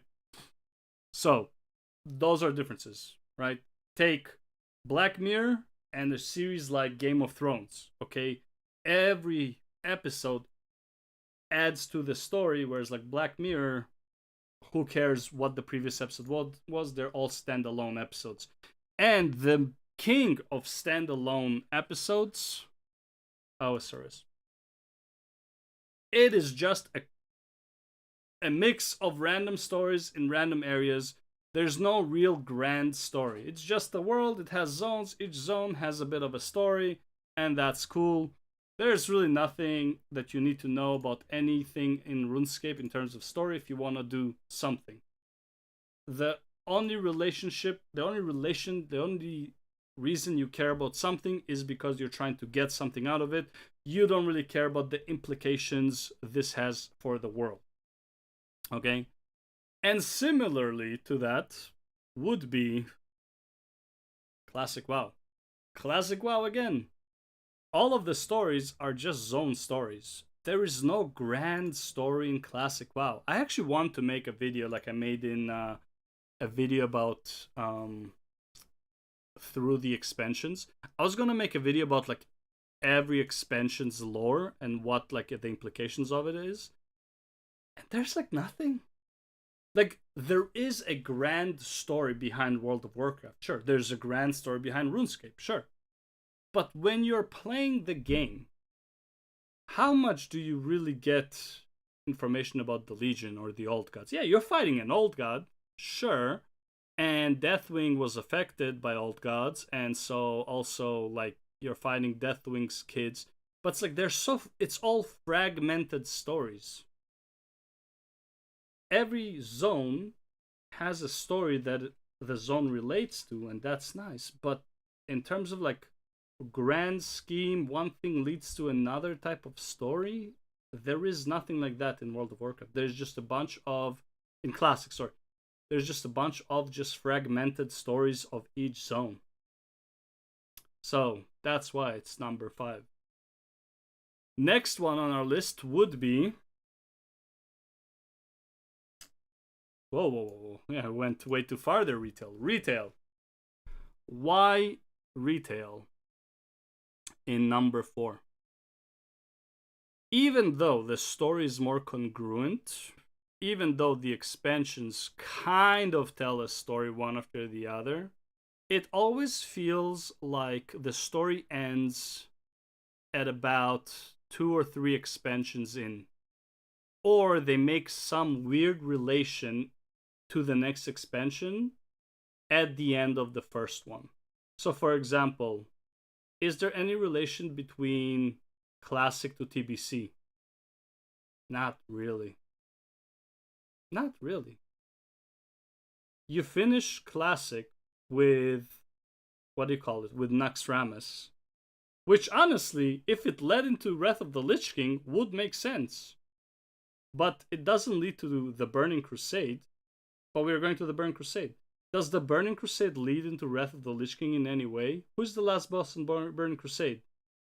Kill Jaden. The hell does Kill Jaden? I mean, he has something to do with the Lich King, sure, based on like Shadowlands. But realistically, when you're playing TBC, the hell does Kill Jaden or Illidan have to do with Wrath of the Lich King? Right? Nothing. Like, absolutely nothing. Okay, you play Wrath of the Lich King. What the hell does Wrath of the Lich King have to do with Cataclysm? Aside from, they added the raid in the last minute, Sanctum of Eternity, was it? Right? The 2 boss raid, or 3 boss raid technically. Right? 2 mini dragons and 1 big dragon. Okay. Like, and again, they threw it in just to connect to Cataclysm. What does Cataclysm have to do? Like, you see what I mean? There's no connection. There is a grand scheme that is happening behind the scenes with the old gods, with the Legion, well, up until Legion, basically, right? Like, it is there. But in terms of just, like, how congruent the story is, how it's related to one another, how each zone you're doing relates to the other zones and stuff like that, that almost never happens. It did change in Dragonflight, I'll give it that.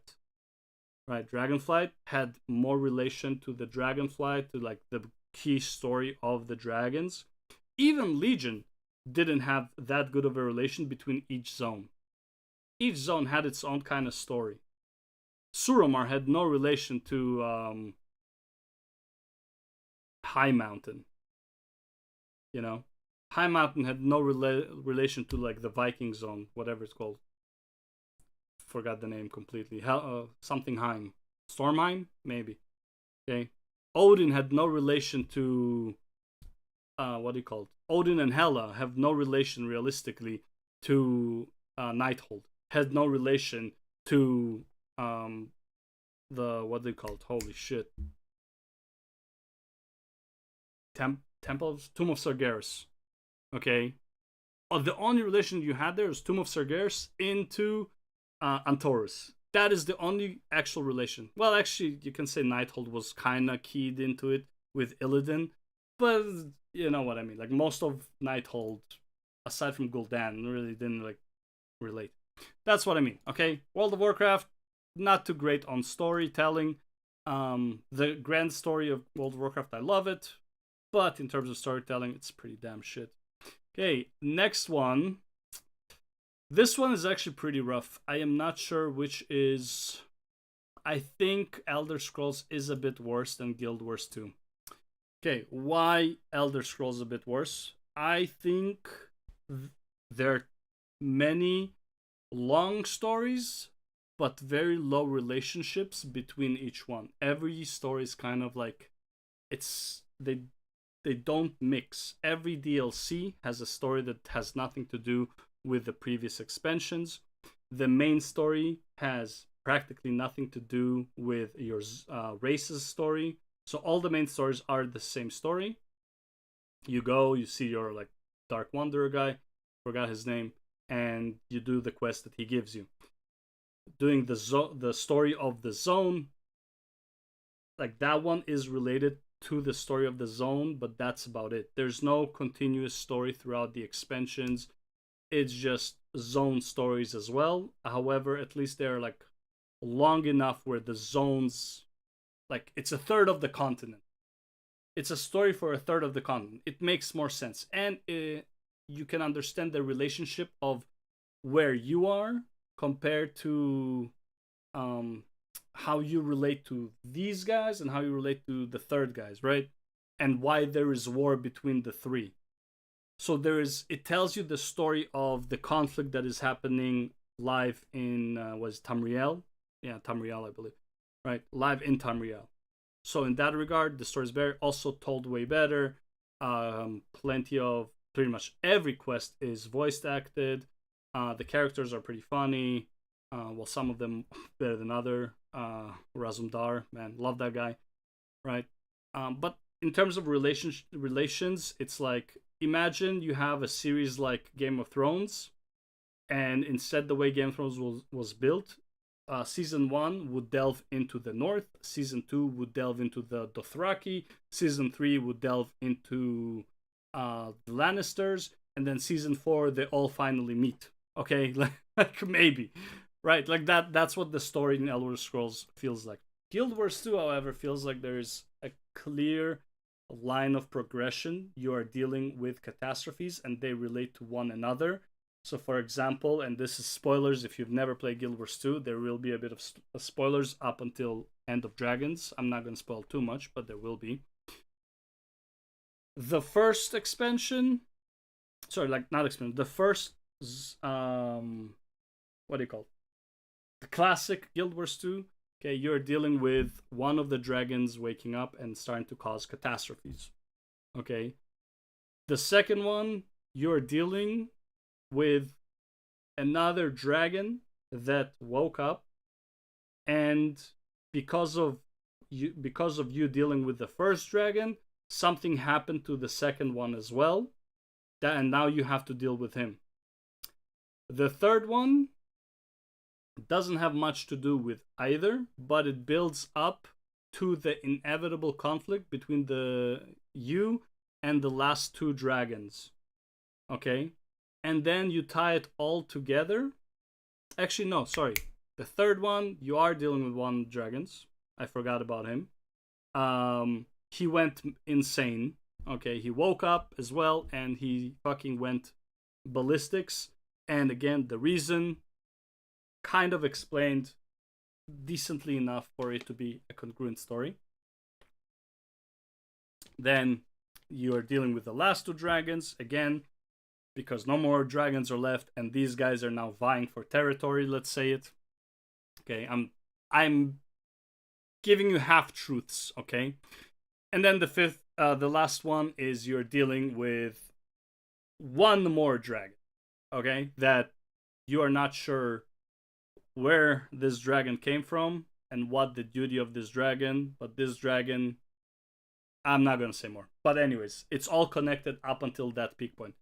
Everything after that, right now, I'm still waiting to see the connection. There is a bit of connection, consequences of the previous expansions, but it's weak. Okay? So in terms of story, I think Guild Wars 2 did a pretty good job, but it is not its key feature. It's just better than the other ones, in my opinion. But of course, the king of story, honestly, the game that should be called RPG MMO, not an MMORPG, by far is Final Fantasy XIV, specifically everything up to and including Endwalker. Allied raids have a story to tell that is related. The raids tell a story that is related to the main story. Everything is just so congruent, adds on, builds on one another. Okay, I don't know the story of the last expansion. There was a brief mention of this expansion at the end of Endwalker. But honestly, again, it feels like it was just thrown in there just to make the relation, but there's no actual relation. You know, it's kind of like we have to start a new story. It's gonna have to start slow, even though we fucking had like a storygasm in the last one, and it's going to be really fucking hard to get back on track. But still, I think Final Fantasy XIV is by far the best at telling its story. Like, it's not even close. Let's tally up those numbers. Retail gets the 3, Classic gets the 2, OSRS gets the 1, ESO gets the 4, Final Fantasy XIV gets the 6, and Guild 2 gets the 5. Alright, let's tally up who is the actual number 1. And you know what? I'm going to do it off screen, but feel free to do it with me. All right, so we got 915. That's a 20. We got a classic. We got a 14. Got the OSRS. Holy moly, that's yikes. Okay. The ESO, we got 16, and the FF14, we got the 10, 19, and of course 23, 26. So, last place, honestly, kind of expected it, but you never know. It was pretty close. It was pretty close. But this also, like, this is a nice way to say, this is why I am justifying myself. Because before I was like, I said this before. I don't like these two games. I think they're trash for 2025. I do think they are trash for 2025. Okay? Straight up. But they are in the top 5. But I think I explained enough comparing them to the other MMOs why I think they are really bad. So at the bottom, for the total score, with a 13, we have OSRS. With a 14, we have WoW Classic. Next, we have the Elder Scrolls with a 16. The Final Fantasy 14, a very close third, with a 19. With World of Warcraft Retail at the 20. And I always believe these two are very close together. They are very close together. Okay? Both of them vertical progression. They're following a very similar formula. One, however, focuses more on story. The other one has the Mythic Plus content. In my opinion, which would, by the way, this would never happen. If FF14 had Mythic Plus, it would be better than World of Warcraft. It would. It just lacks the content. The main thing Final Fantasy XIV is losing on is the content. Repeatable content. Stuff to do other than raid, basically. Running the dungeons, they're like super easy, is not very interesting. There is really not much for you to do in Final Fantasy XIV once you finish the story. Unfortunately. How it is. But of course, number 1, let's be real. I wouldn't say this is the perfect MMO. It does have issues. But man, it's not even close. This got a 26. And again, I think I was extremely fair in my analysis. Okay, comparing each one to the other. I think I was fair. I don't think I was too biased. I mean, dude, if I was biased, Retail WoW would not make it past 4th. Okay, Retail WoW, in my opinion, would have been 4th. I really don't like Retail WoW. I don't like the way they're running the game. I don't like where they're going with the game. I think they fucked up every expansion so far. I think stuff like Legion and WoD could have been multiple expansions. You did not need to rush through that story. Shadowlands could have been multiple expansions. You do not need to rush through that story. Okay, there's so much more we could have learned about the universe and could have done in that universe with many of the expansion. There's no way N'Zoth was a patch boss out of nowhere. You're introduced to N'Zoth and you kill N'Zoth. Are you fucking kidding me? N'Zoth should have been an expansion. That's how big of a deal he is. That's what I mean. I think they blundered way too much. Shit like that. But Legion, dude, easily 2 expansions. Right? Going to Antorus?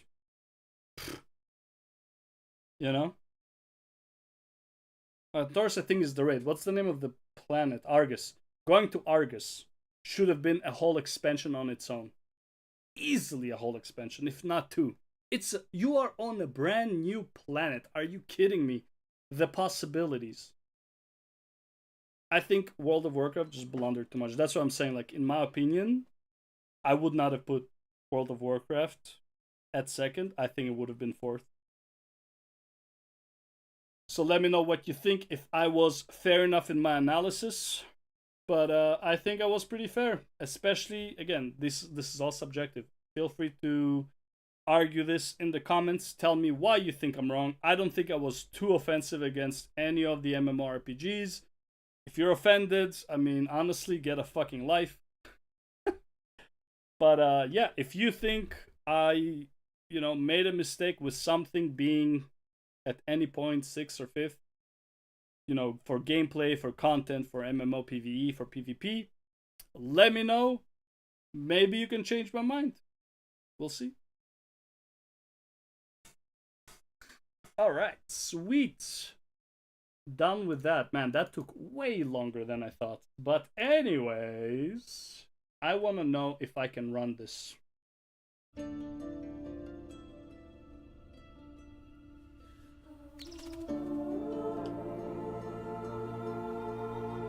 need to change my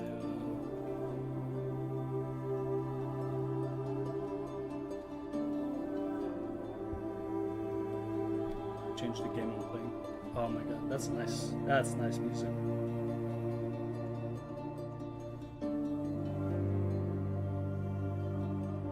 Okay, we are doing Soulframe.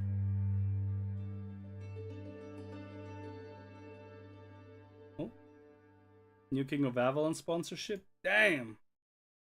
Oh well. Okay, dashboard. Channel.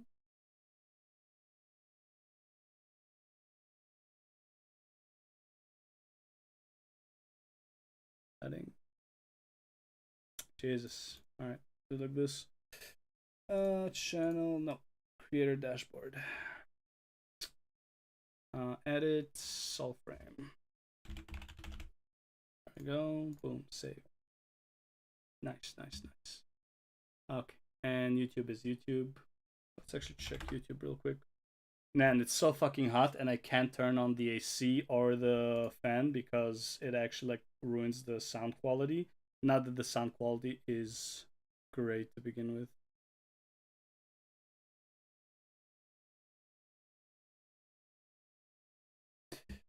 Oh, let's see. View channel. All right. Totally stole thumbnail. Oh boy. Oh boy. What is this? No, no, no, no, no. Did it not edit? Oh no, I didn't edit my YouTube thing. Jesus, man. mmorpg tier list and Soulframe later, which is now. And how do I remove my thumbnail, bro? Change. No, I need to remove it. Okay, let's do it like this.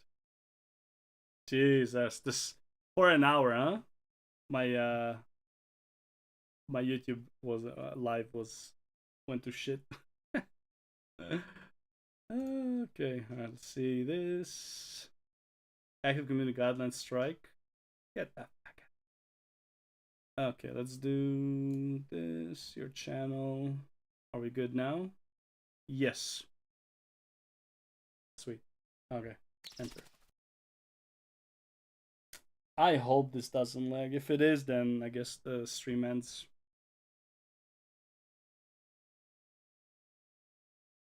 So far, so good.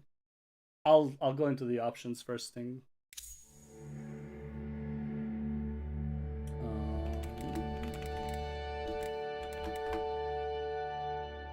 And I didn't go to the options first thing. Remember little Minnow.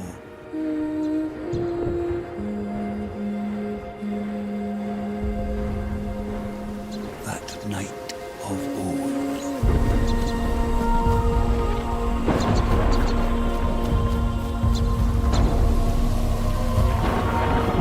Not by Nog, but heart. A rally drum.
merged. Oh, whoa, whoa, whoa, whoa.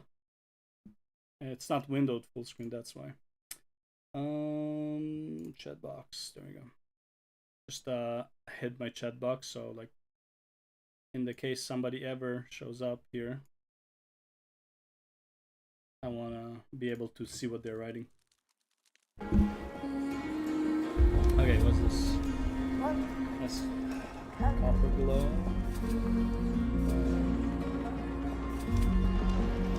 Fallen snow. Oh, okay. Skin color. As Fortide's haze cast sun through rain, so fresh was she, and of her mane.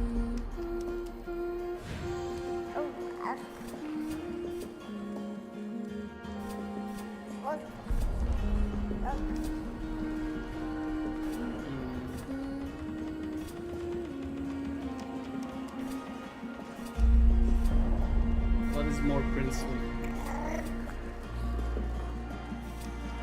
Like webbed roots, three intertwined.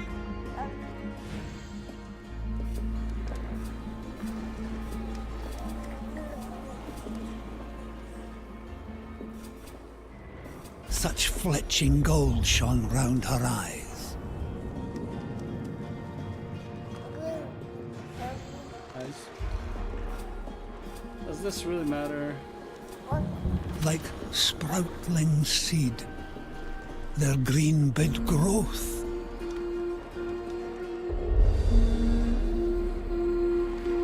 Last love she saw was you. Why did I just create the character of my mother? Love last it was that sent you so. But I guess that would be my features.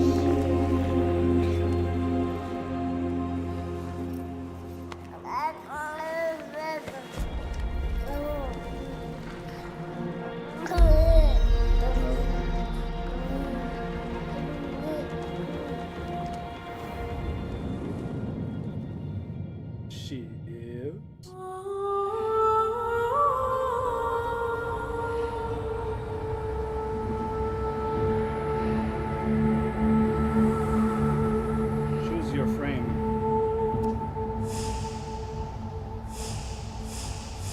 Let's male, female, and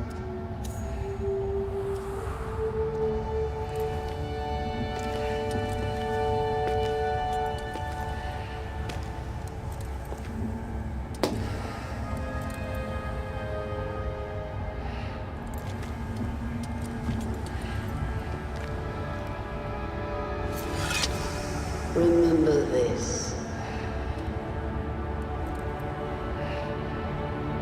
We are a family.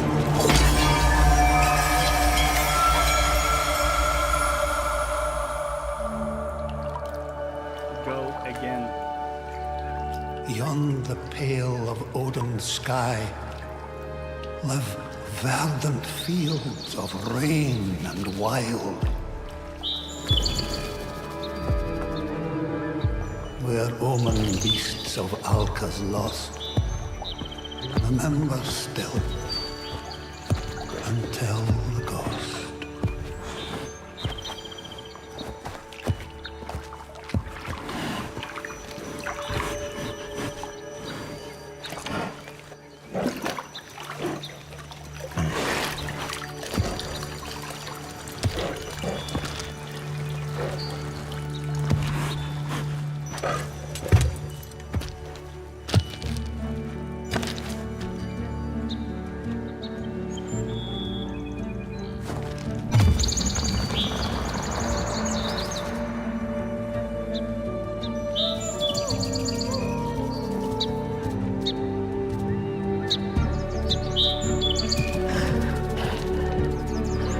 So listen well, envoys of shame, and bear their souls within your frame. Find your spirit, your grace renewed, and return to earth her power true. don't you? Let's get back.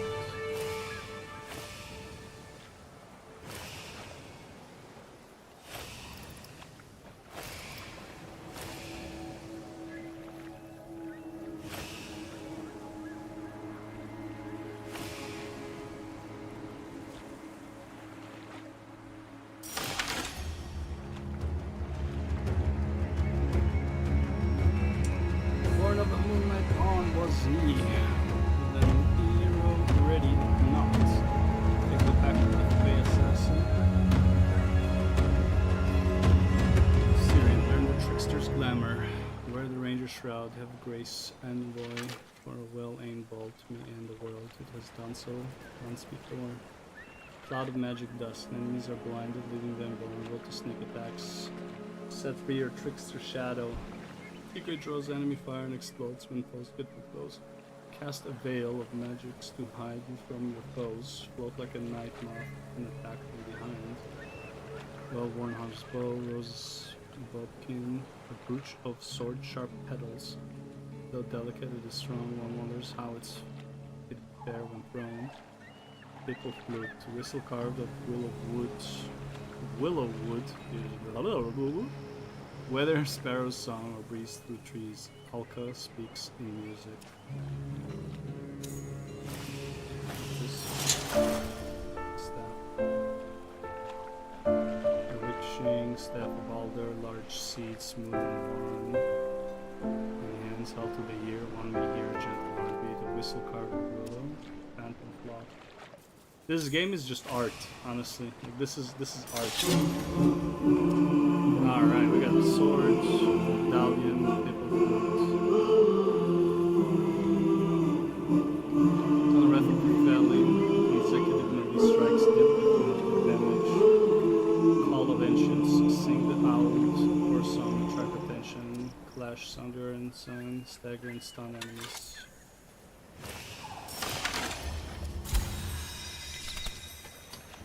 With love, thee. Thank you for joining our prelude journey. Take heed, young soul. You are entering a primordial world with great tremors ahead. Prelude 10 arrives. Some highlights include the festival of the Circade is upon us. Descend to the crypt of the Circade, a haunted dungeon where the noble ones, once known as the Circade, stirs again. History souls fractured. The second blade now. Okay, none of this would matter to me at the moment. With love. Okay, where is option settings? Alright, nice. I love the settings in Warframe because you can always search for what you're looking for. Let's see if there's a field of view. Right away, boom. On that shit. Okay. Oh, massive lag when I went borderless. Okay. Holy shit, man. What the fuck is going on? Are you done? No? Oh my lord. Oh my lord. Do I have to do full screen? Seriously? Okay, hold up. Let's do, oh my god, what is going on? No!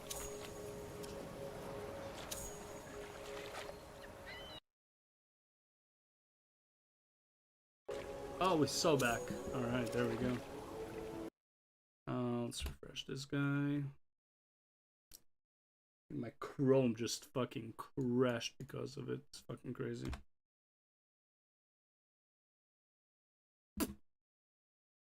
See. Streamlabs. Let's see.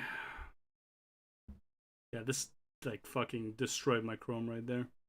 Chat box. Launch. Show. Okay. There we go. Got a new one.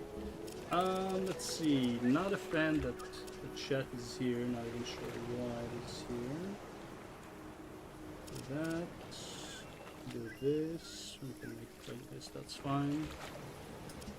Oh, perfect. Now it's over there. Okay. Field of view, most importantly, yep.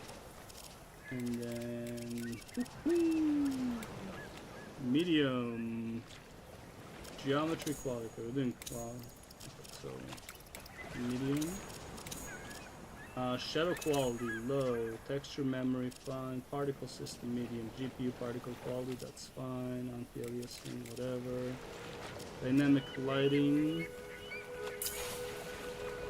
volumetric lighting, local reflections, SSAO, ambient occlusion quality, medium, as the highlights. Fog quality low, medium, high, disabled. You know what? Disabled, fuck it, more visibility. Disabled to improve performance. Fuck yeah, motion blur is fine, depth of field is fine, distortions. I need to check if there's screen shake. Enable the use of Galarian areas that have excessive brightness. Grain, balloon.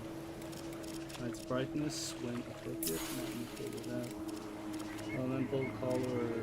Character shadow. We don't want shadows. Sun shadow. We don't want that. Shadow rent like shadow just is expensive. Okay, shadow is like way too expensive. And then shake. Screen shake, do we have it? We cancel that shit. Okay, controller. What we got here? Customize controller. No. So keyboard and mouse. I'm not playing on a controller. Okay. Hold crouch. C. Sprint, shift, sprint, roll. Use F, attack, direct, switch weapons, soul steel, soul mode, E, purge, ability 1, 2, 3, chat E, sparrow guide, night owl, inventories, I, journal, reverse, heal the sage, consumables, yada yada, sprint, sprint or roll. No, just sprint. I don't want sprint or roll. Just sprint. Okay, crouch, WSD, jump, space, back. Alright. Invalid control scheme, either reset the default or bind valid controls. Sprint or roll in general is now down.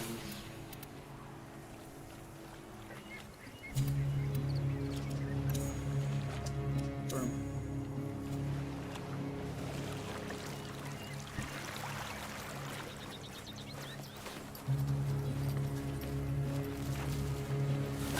This would be double click.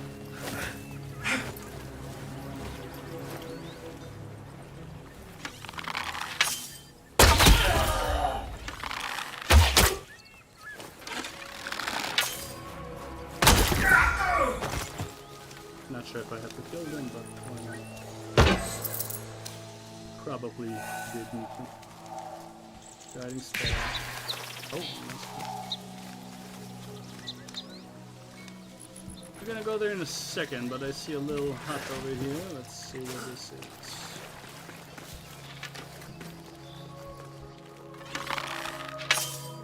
I have arrow numbers, that's good.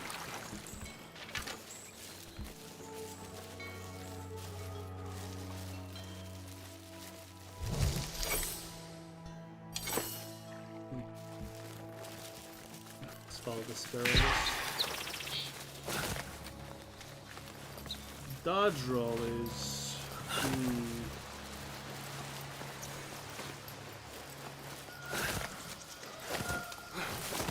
not a fan that I have to click it twice, to be fair.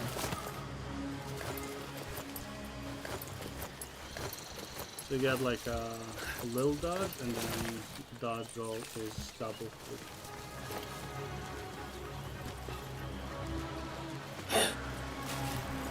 Not here for prisoners, Ren!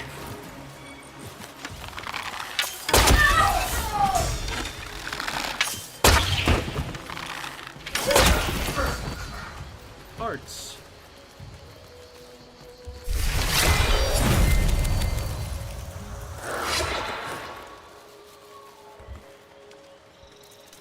I'm not sure what that was.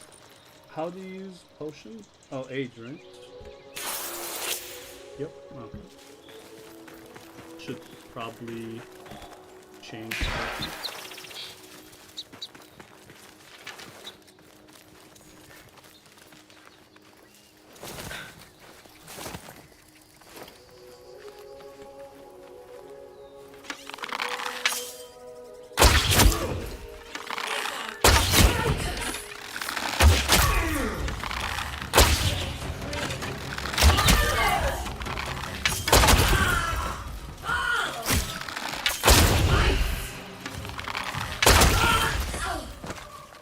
And this motherfucker.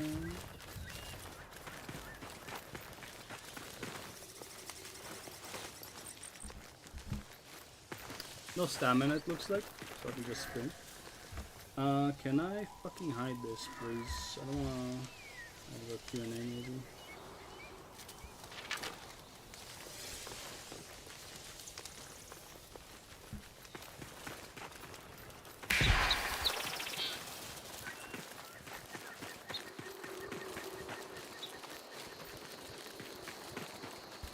Birdie, where are you going? Okay, so it's a very small kill, but I can just spam it, right? Can I spam more than once? I have to wait for it to disappear, right?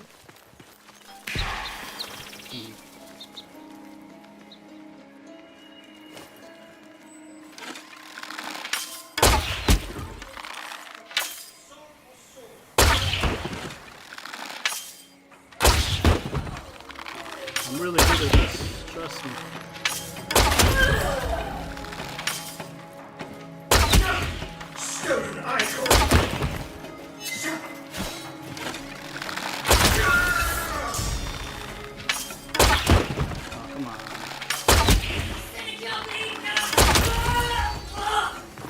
Level 2.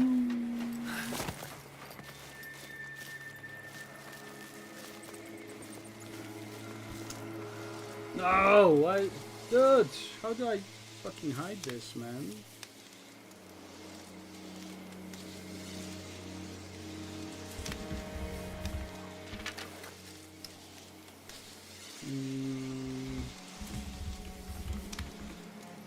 Now whisper yourself, damn it.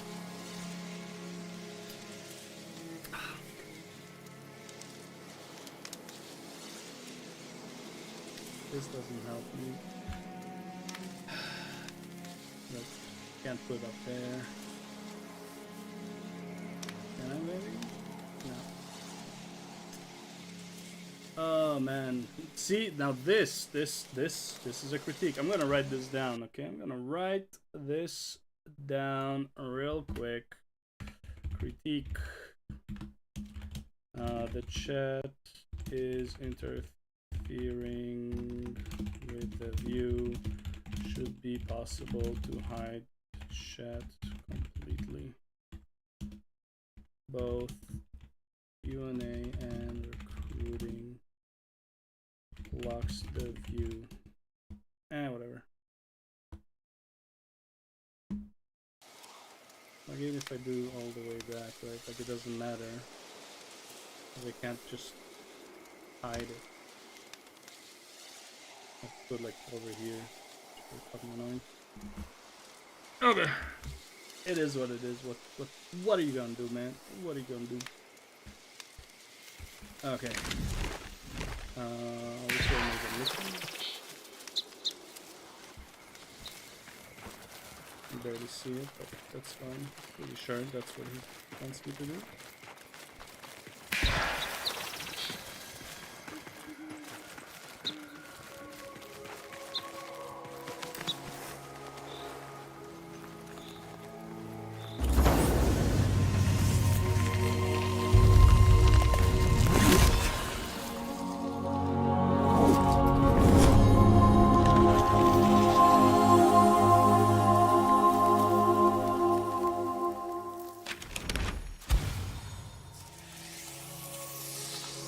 So trees open up the view.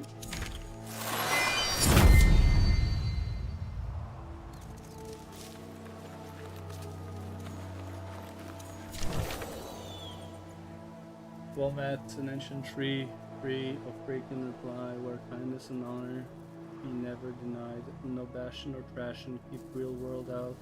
Raising game issue is fine, helping new envoys, finest of all. Wait, dude, I'm trying to read it like a poem. Hide spoilers like this. Read only mode until you are further into the game.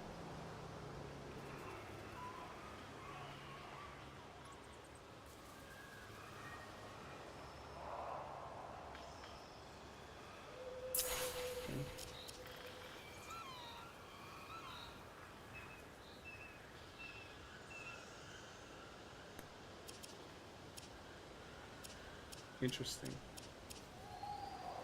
So you can just like leave comments.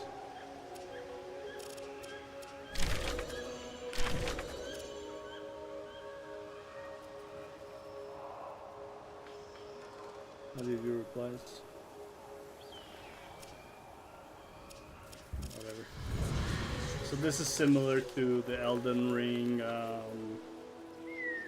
shit that you write, yeah? Butt finger.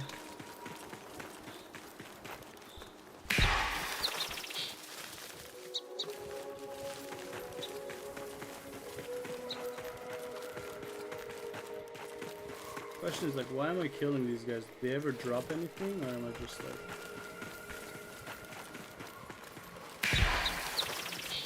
I do love the sound of that finger snap though.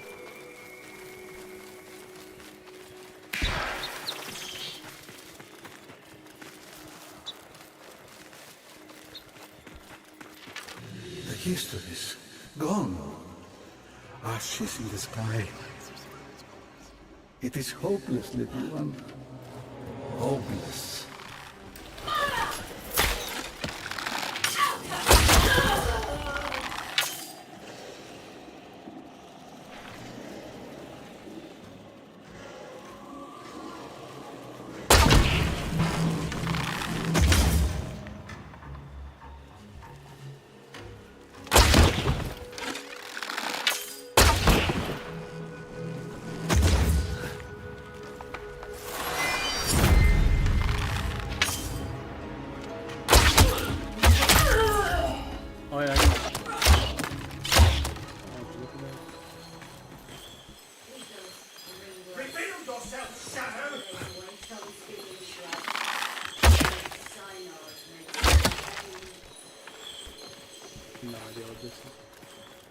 Find the traitor!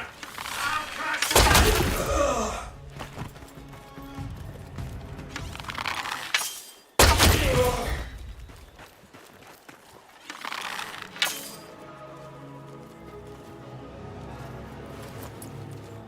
Okay, so if I dodge, I can cancel my aim.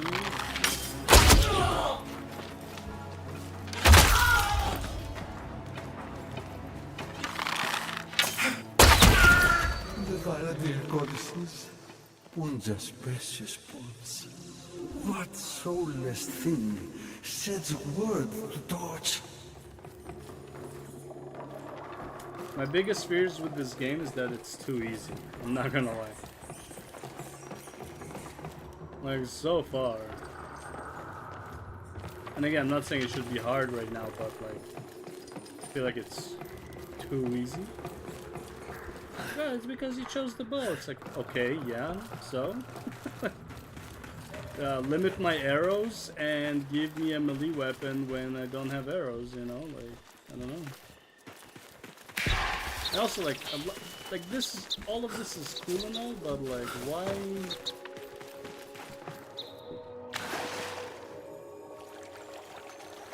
Like, nothing to pick up. I can't pick up anything.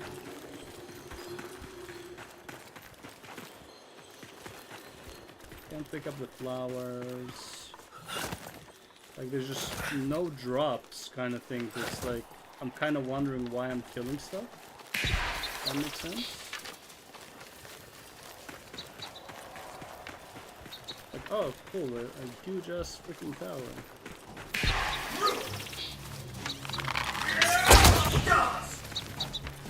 There you are!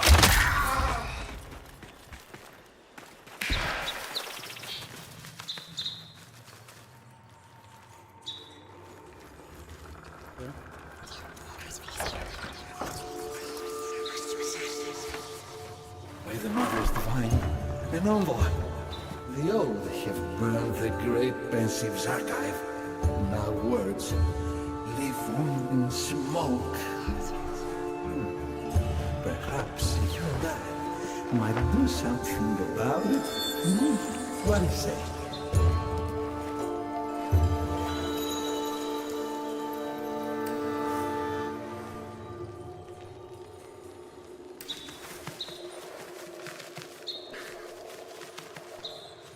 I think I should get a bow for Duviri. I'm just saying.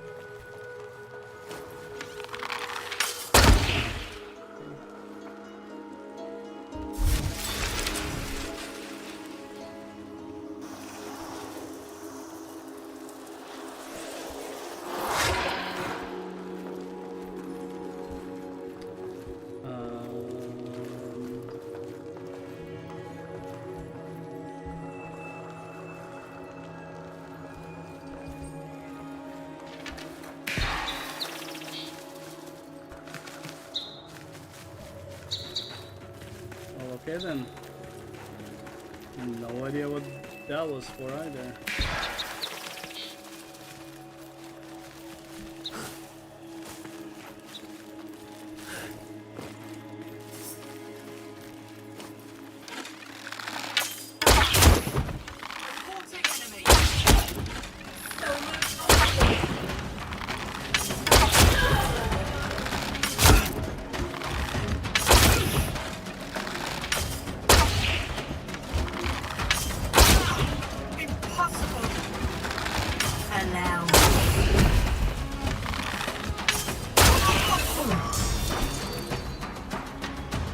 Oh, got a drop.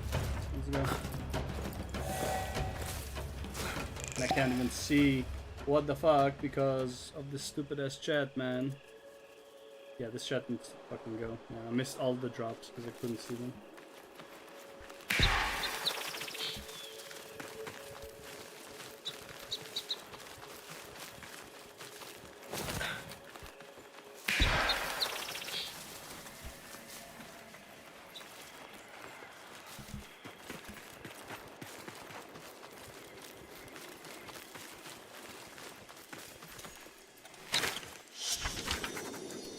In memory of the last pensive who haunts the star, will reclaim from sinecure Spectre Stone.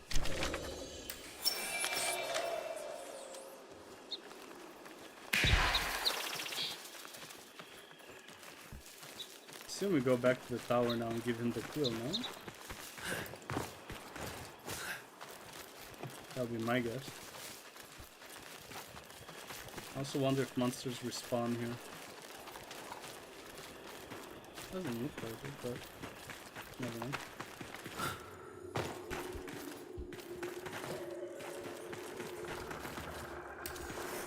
I'm mourning the bicameral. My folded spine and sacred bind. My will is signed to you. With blood and cinder.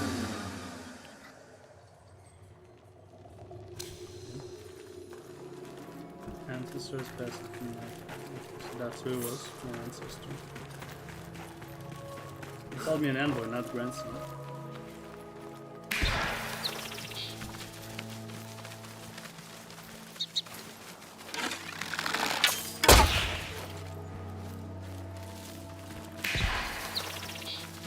Alright, so from now on it's free roam, or...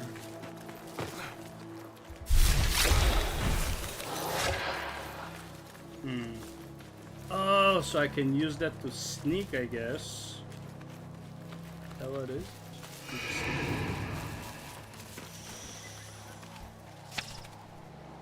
Nothing here. Codex. Wall tree. Journal.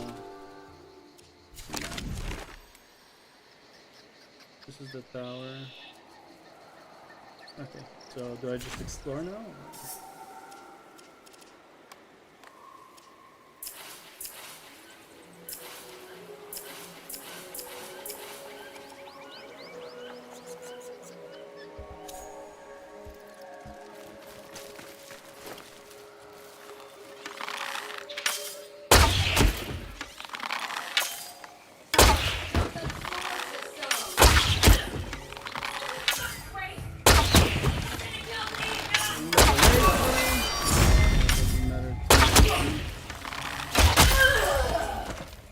Does not matter a whole lot to me.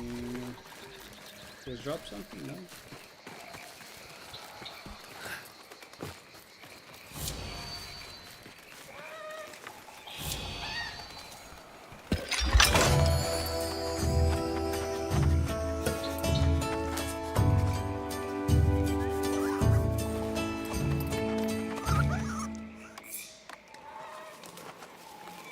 They sound too much like the things in Plains of Ireland. Probably the same. But...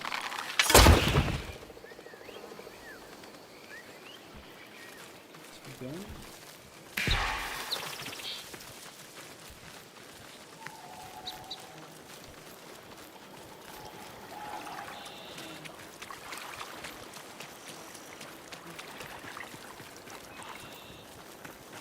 I want to find some enemies to see if my butterfly mode works on sneaking against them.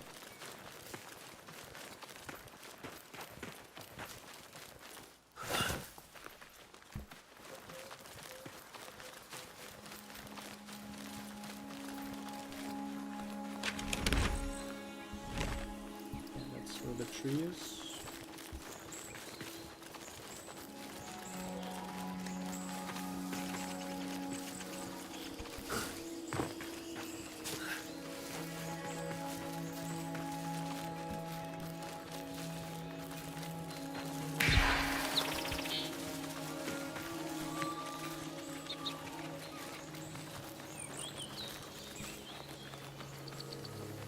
How do you go back? It's not that. Also, E to travel. Soul mode, maybe? Nightfall tab. Oh.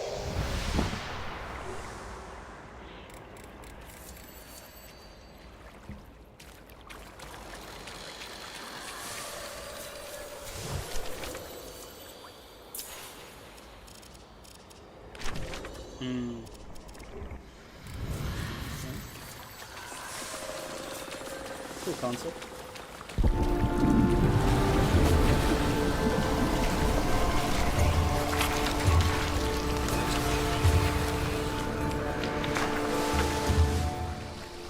My sage study here in Fold of Night. So many genius works left half written. There is no future for a pastless people, Envoy. Our minds and shelves emptied. Yes, it seems time at last to finish my book. But what title is worthy of the Orem Canus seal? Soulframe. Established in year 776 by the schoolmaster Sikeltrud.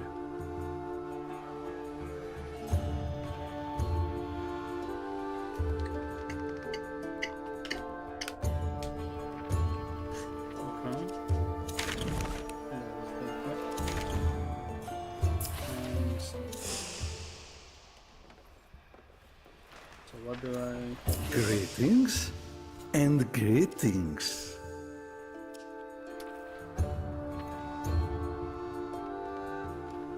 Follows your pencils, now your personal scribe.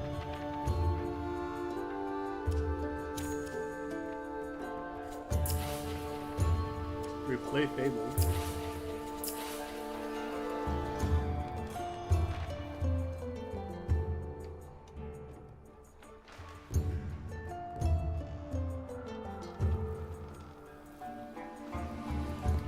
I'm assuming this is the cinematics.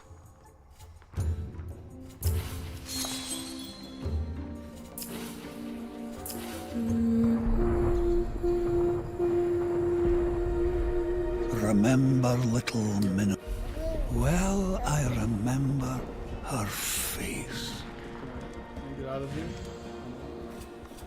as Fortide's haze cast sun through rain.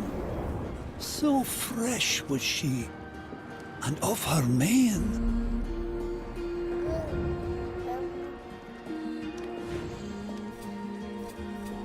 Like webbed roots, three intertwined. And faunish tawny round her eyes. Like sproutling seed, their green bid growth.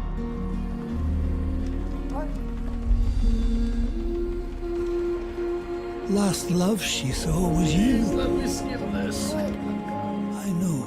It was nice the first time, but shit. Love last it was that sent you so. Yeah. Don't tell me I'm replaying everything from the start now because this.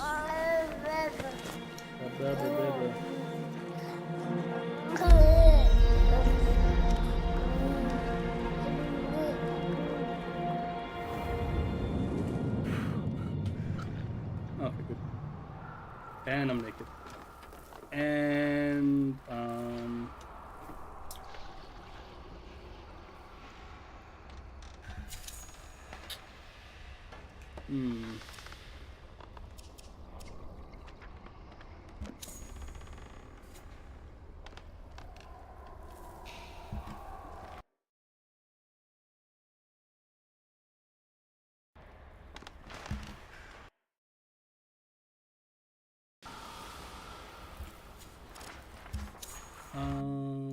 okay.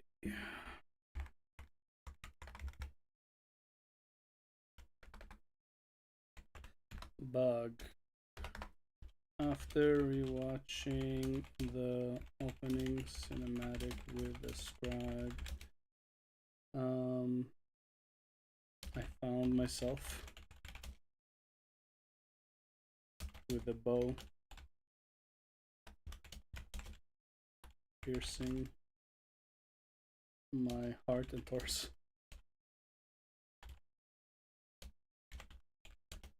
Shirtless. Found myself standing shirtless.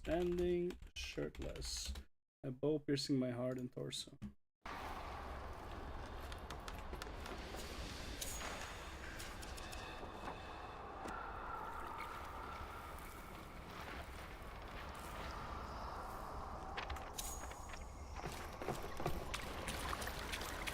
Intended game mechanic. Oh.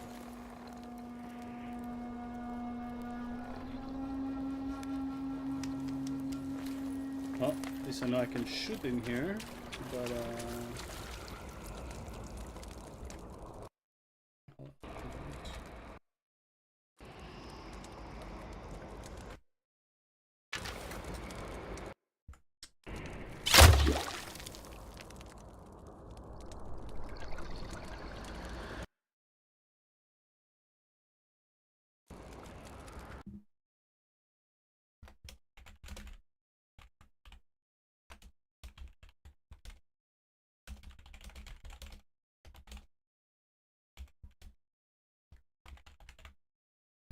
okay.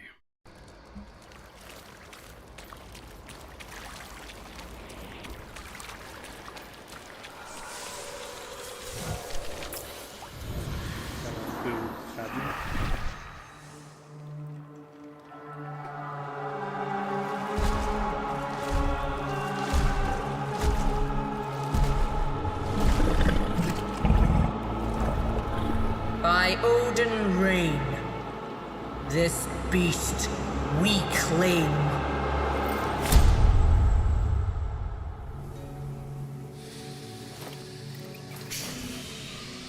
Dreams, their meaning like a river, curving beyond sight. Yes, that is a good title.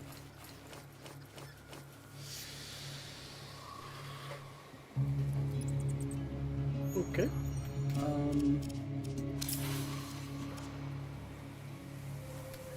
Wait to unequip, equip something, no?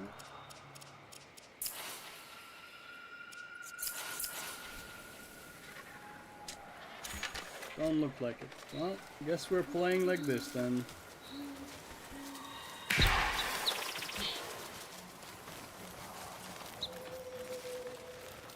Did I miss the part where it tells me to tab or something? Because I had to know that tab is an option in this game.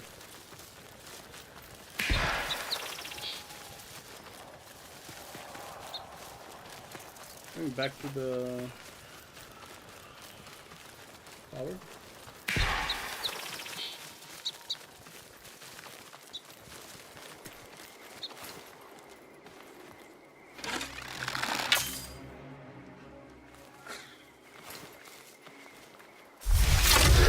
Try this.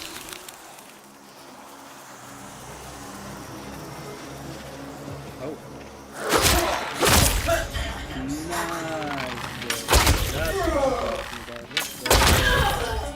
Let's go! That stab though.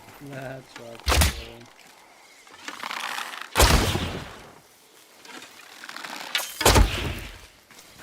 Can't do anything but that. It's about to be pretty dark.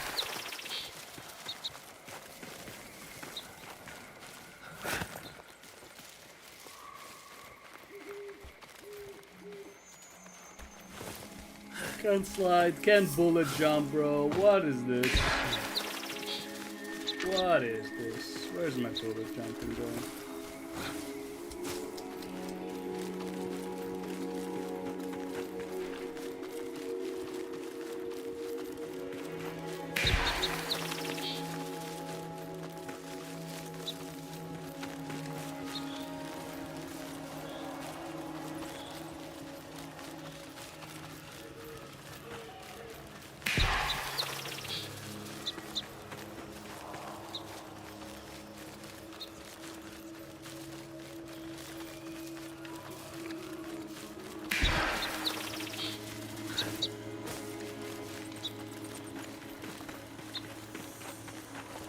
Oh shit. Okay, that's shiny.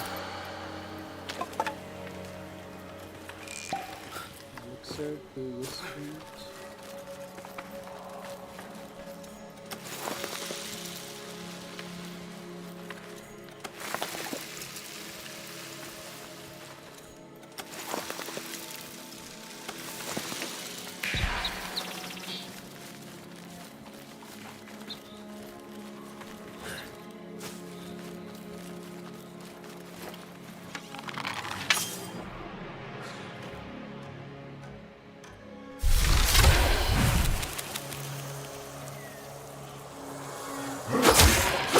In Rogat's name, shall it be?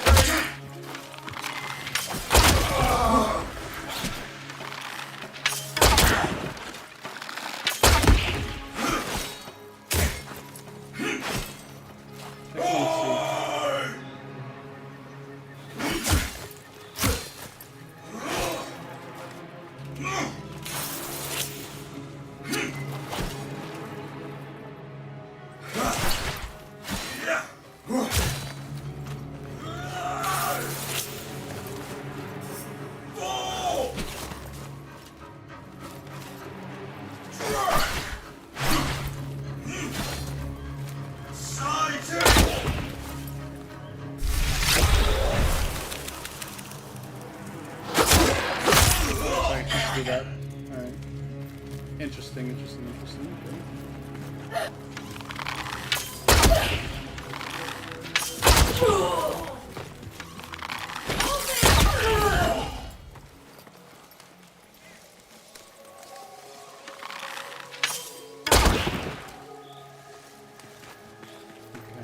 Oh, what's this?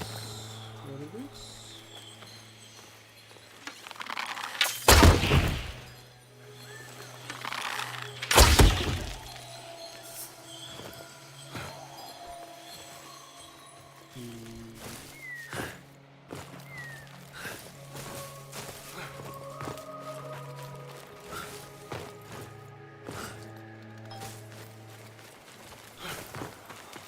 Guess not. Your fall damage? Doesn't seem like it. Let's go a bit higher.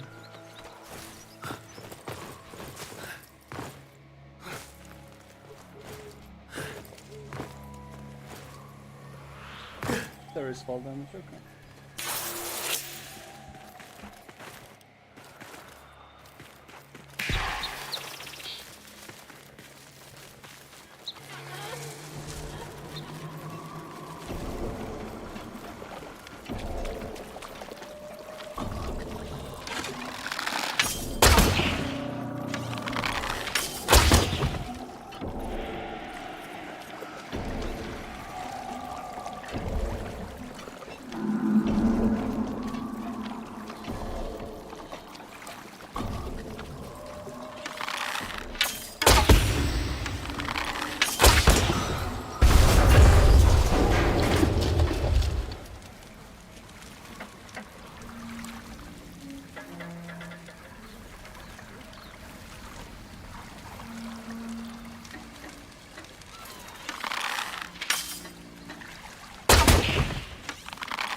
Maybe it's nothing. I don't know.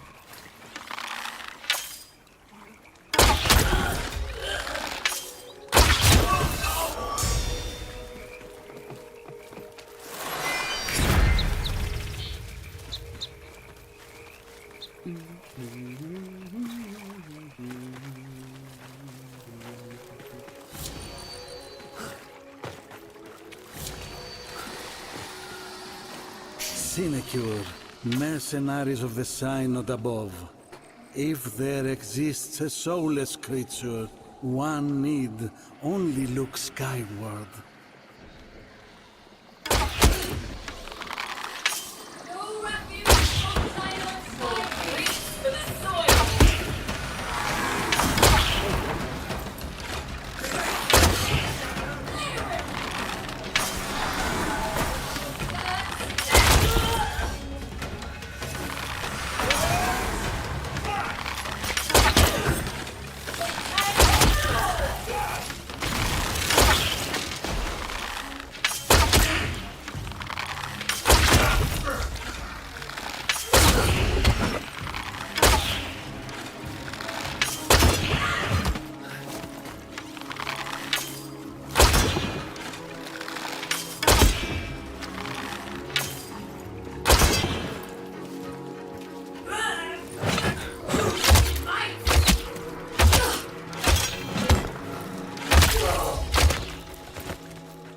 Okay.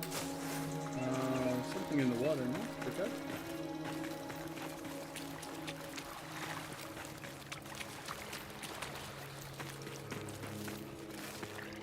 Maybe not.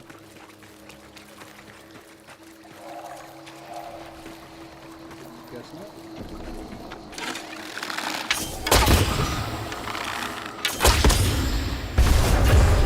I have no idea what this does, but I just don't like it.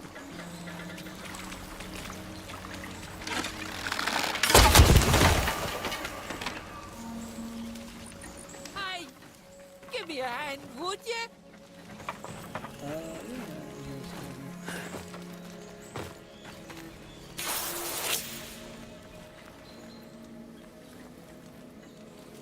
Big legs, a little help. A bird? What is that?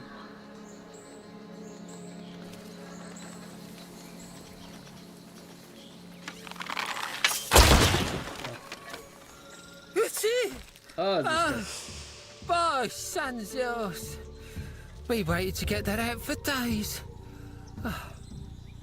You here looking for that monstered up stag, I bet? Oh, nothing really. Just how it lives in a secrecy glade hidden by ancient magics and how to find said secrecy glade and disenchant said ancient magic.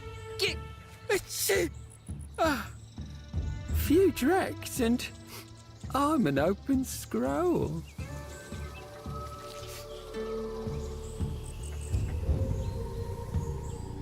Thank. Ah, damn.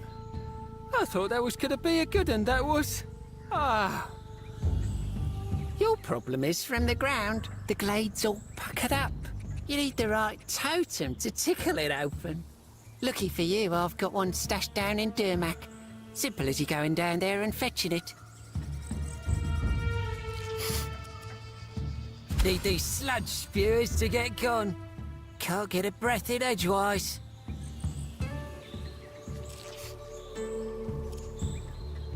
Look around here. These sludge slingers can't stand the sight of something wild. I don't like this stuff at the best any more than I like snivelling in that crate. Story? No story, really. Sprouted up in a patch just before the sky got kicked down. Had us a clean, wet river, not like this greasy one. But those spiders fell and that ditty rang out and all you big legs lost your nerve. Well, me and mine got rounded up because me and mine don't hear music the same as you lot. I got away, I got snatched, I got away. So here I stand, tall as I am. Name's Evercut. Likely you use this. One of those talky-ode things on the patch. My treat.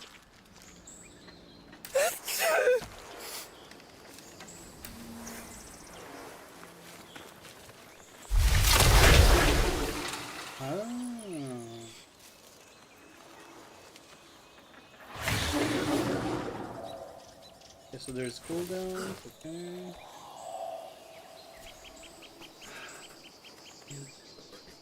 There's no like character stuff.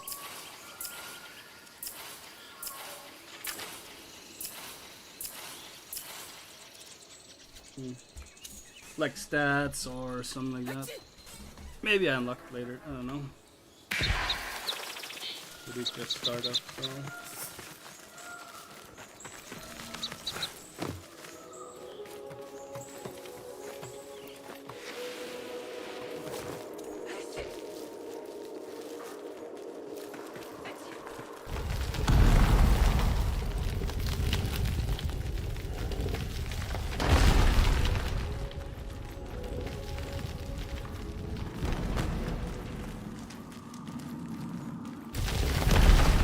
That was the loading screen.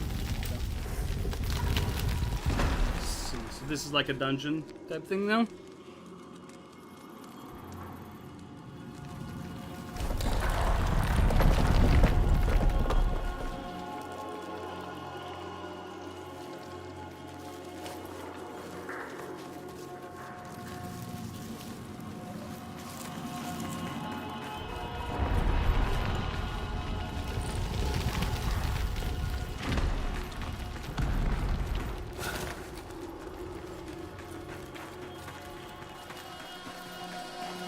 A relic of pre-Odin wars. The Fire King, Fenzodar, built this place, the Undercity of Dermak.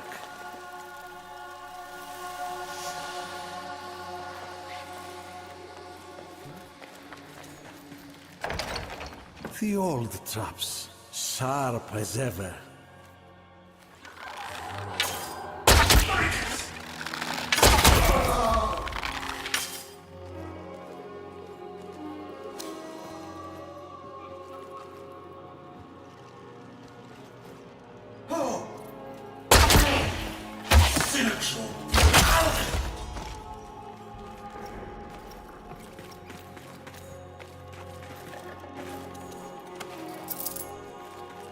Drags.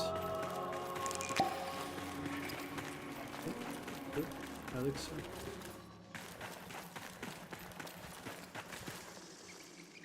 Oh, interesting.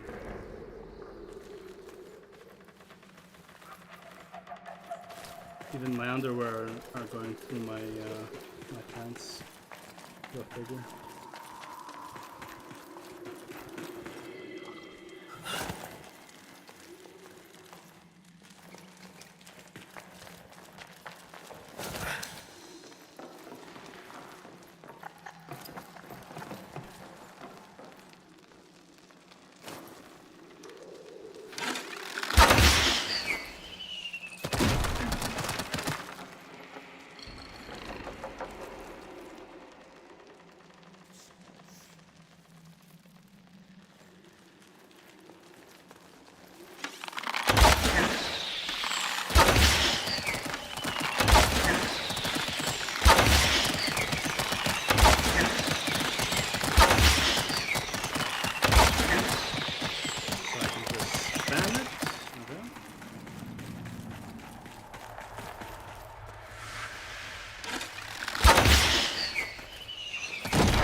I mean, shit does damage. It's a bit of a delay, but it does damage.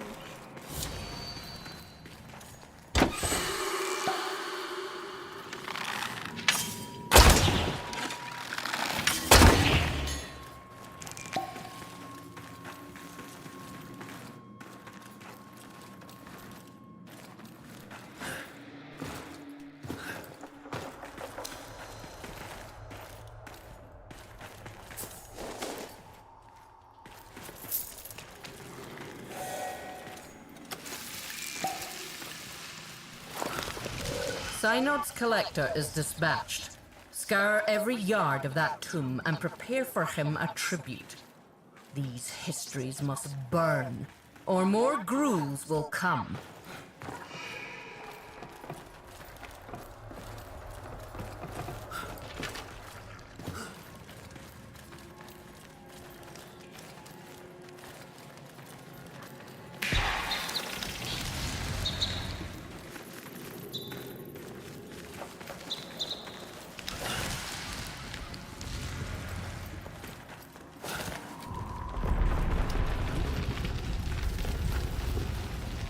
More graceful sword!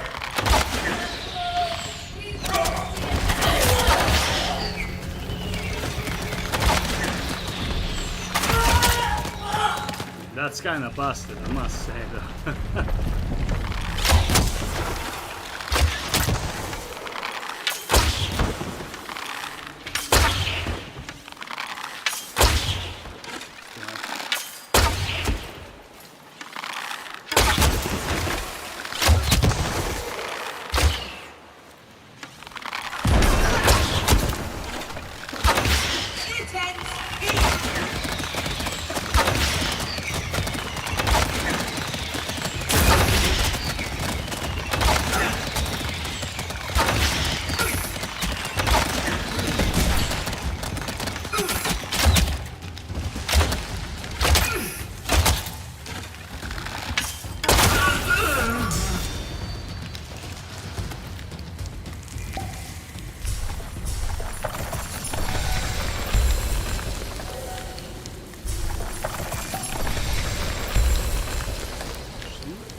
Big legs!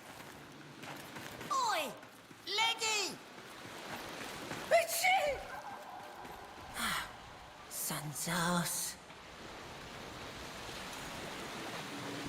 Oh, Choke me with there he is. sludge. Holy fuck. The cans are everywhere, huh? Green inside of green. I was gonna show you the vault, but I'm good here. Just up ahead and left. You can't miss it. Let's see. Or was it right?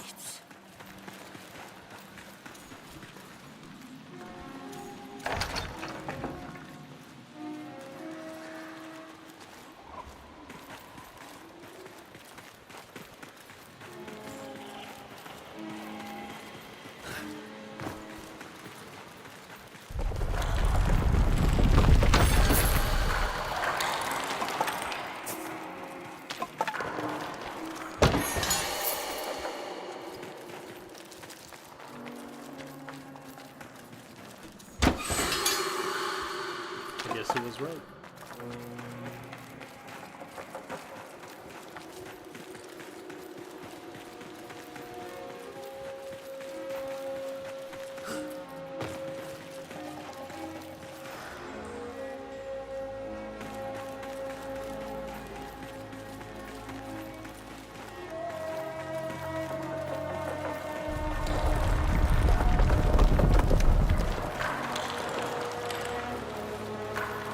So this and that is the same thing.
So no climbing.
Check this one first.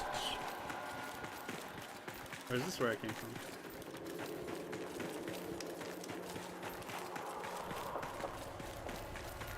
Oh, that should be where I came from.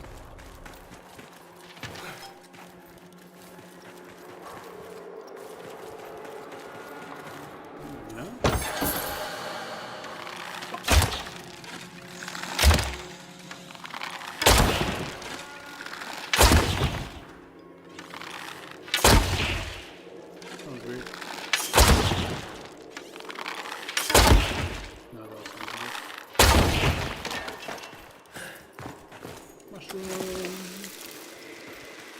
That's a butcher. Mushroom.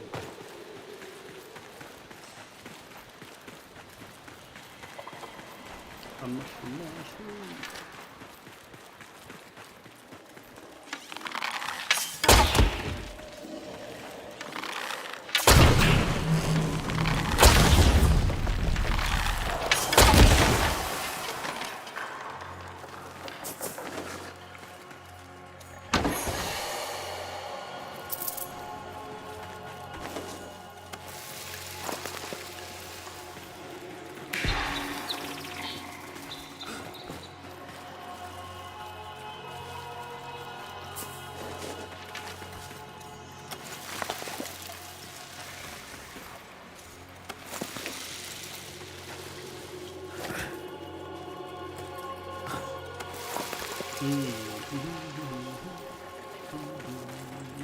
Another one. I'd like some chest.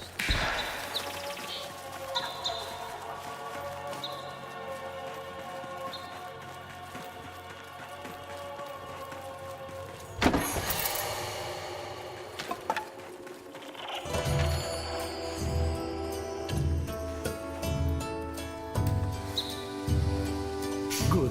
Now, let your familiar be our guides. I suppose, little genius, in a way, you are.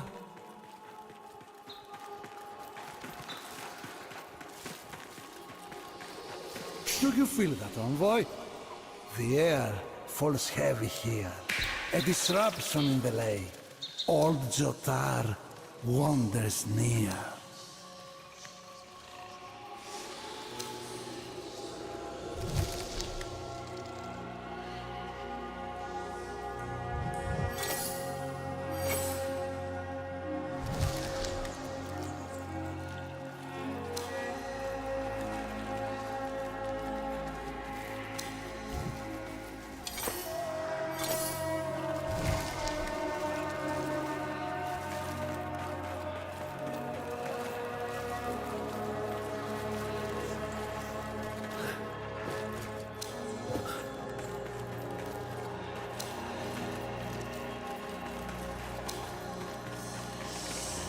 There's gruel among you.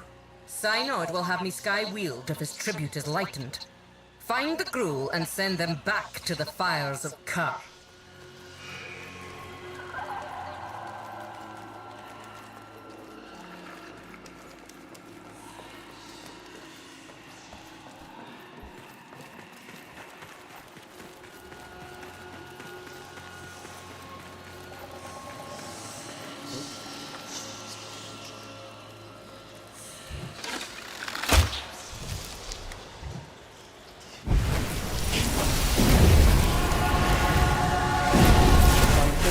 Blaze! Blaze!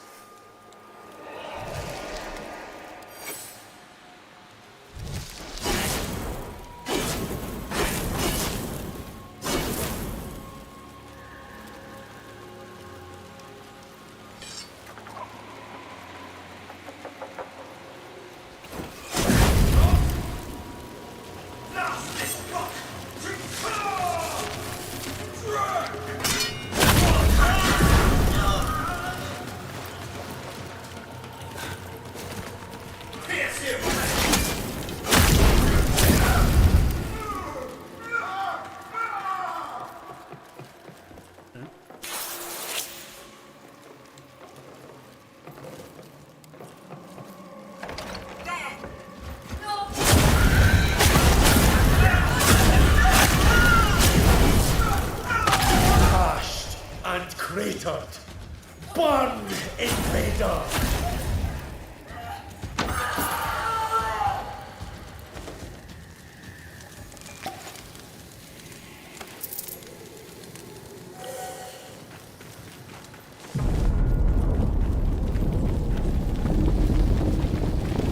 Alka quivers in anger. The old take too much.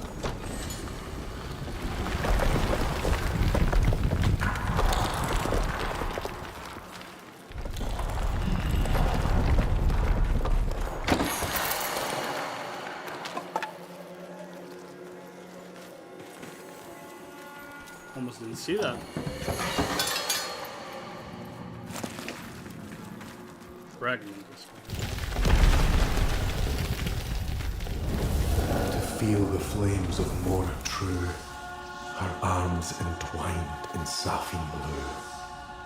Oh, but I cannot.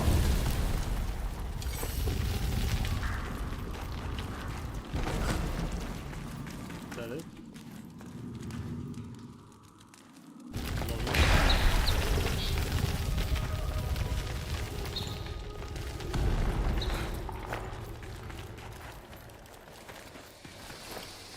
Fascinating. The soul severed, separate, anew. Now to find the aforementioned secret glade. Yes, I know it's not a real word.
grab it?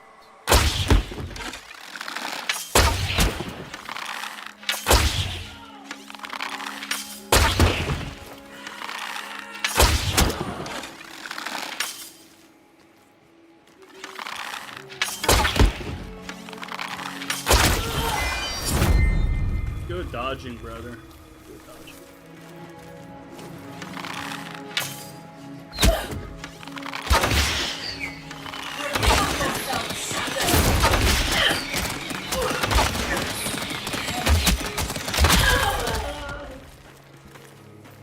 Kind of broken.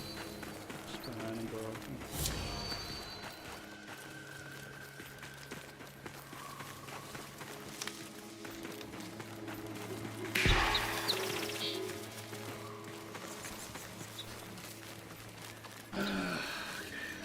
Go to sleep soon, so I'm gonna call it in a bit. Let's get to the next story point, I guess.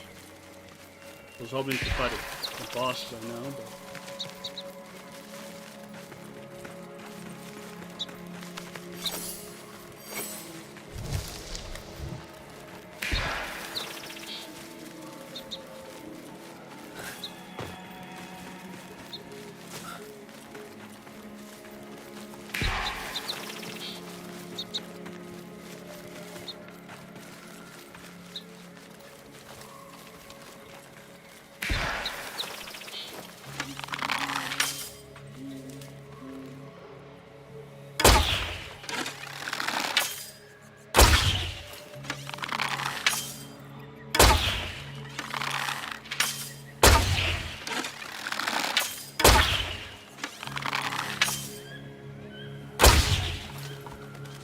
I don't know, I don't think we can hit it.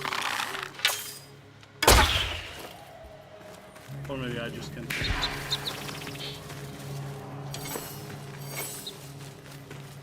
I'm sorry, what is that? Fuck, whatever. Do the objective, Michael.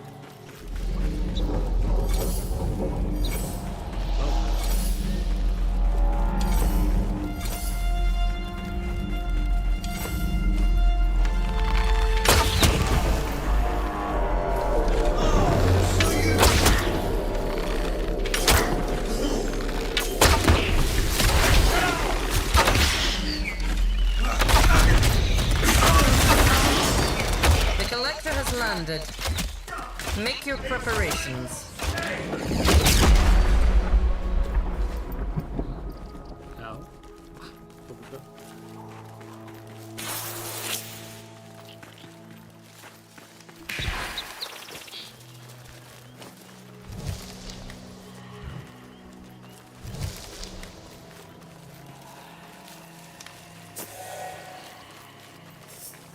A chest.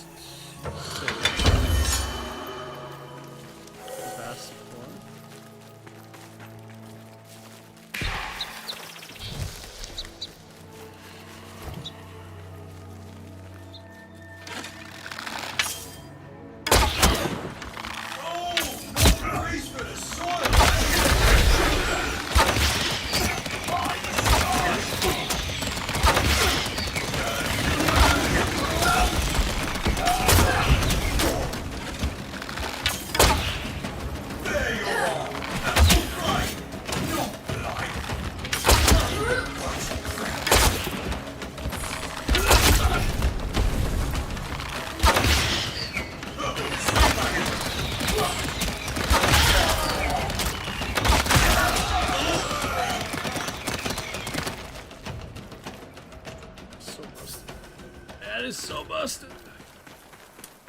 Archer is for pussies.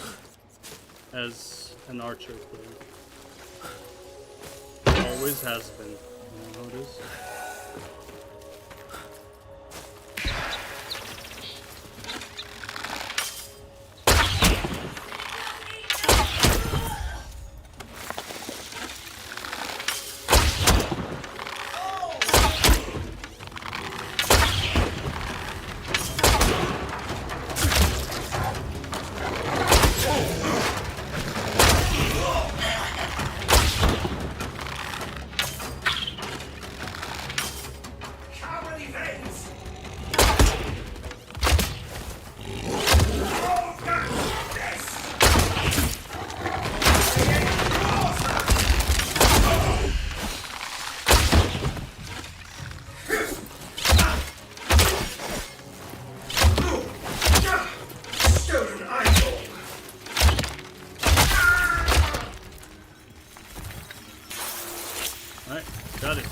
for the wolves first.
Gives me skills.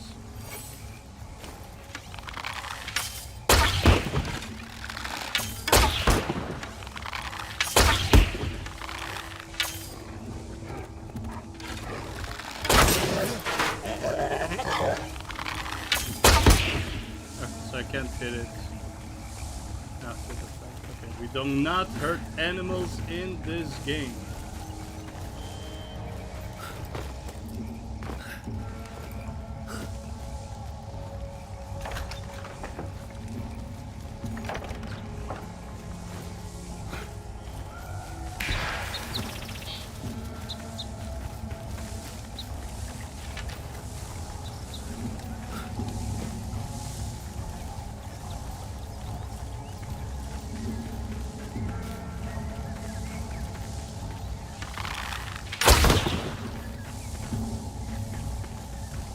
Stand right under it. Nothing. I am immune to lightning.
That thing doesn't work.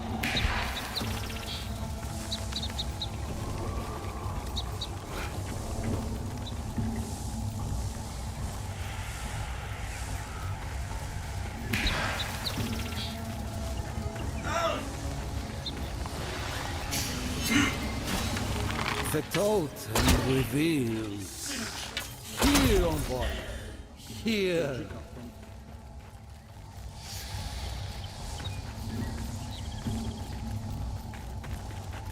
Another dungeon? Yep. Loading screen, loading screen, loading screen.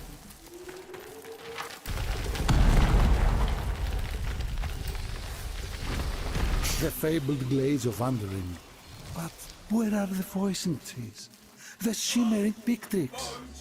Have the old engines made it even here.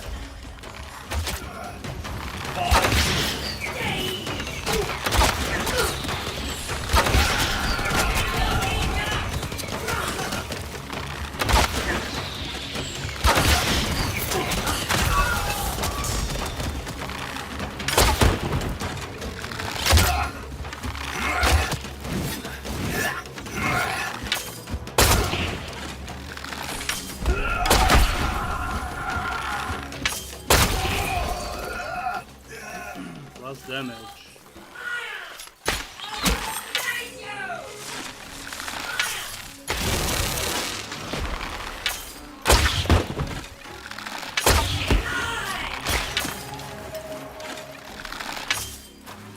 Hello? Thank you.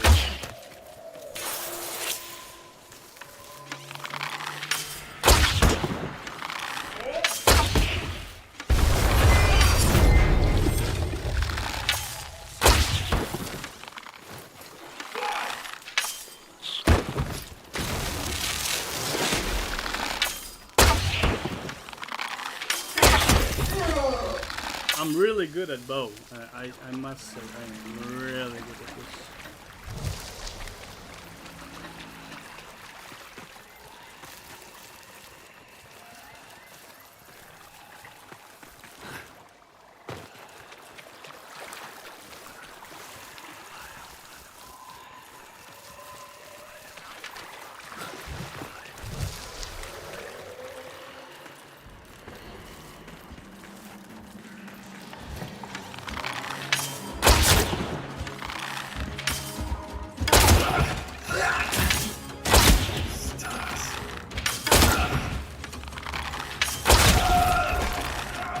To be fair, I did not expect him to reach me that far.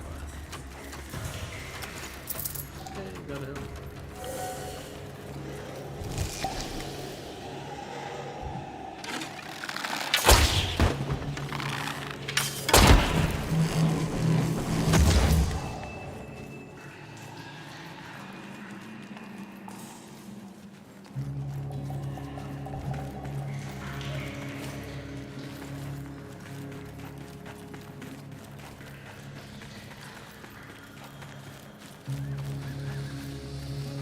He is history's envoy, a mythical stag, the omen beast of the Dentwit people, Alka's children, all.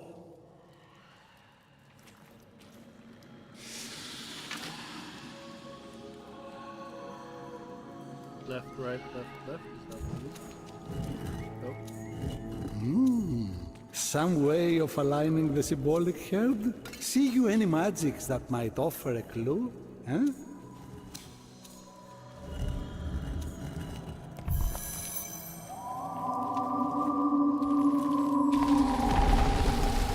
You have foreseen what lies beyond. We might need to stay here to document these invaluable histories.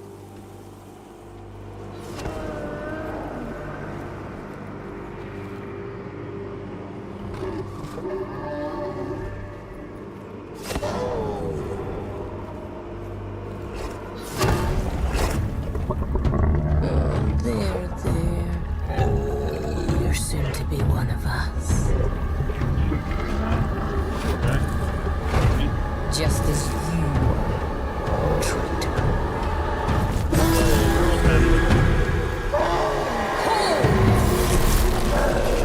You seek a pact with these wretched beasts? Fine. Let your fates be intertwined.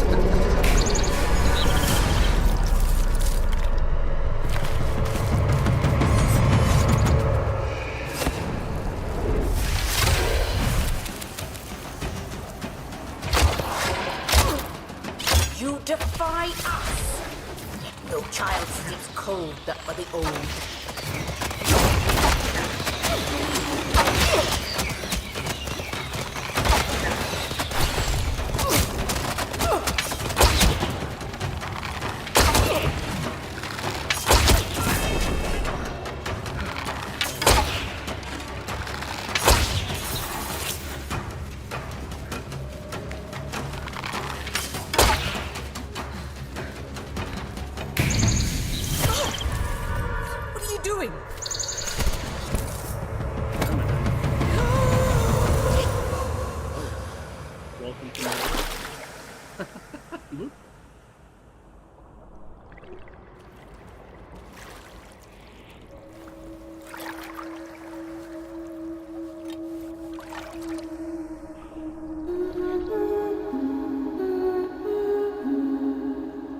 this the girl?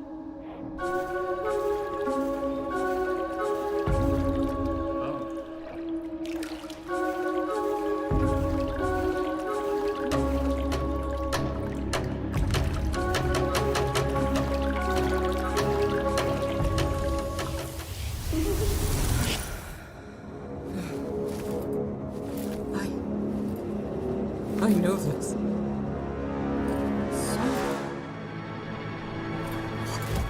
What evil grasp have I?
Eternal.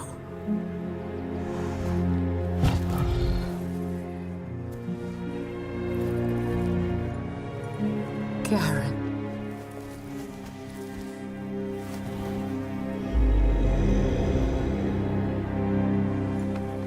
Thank you.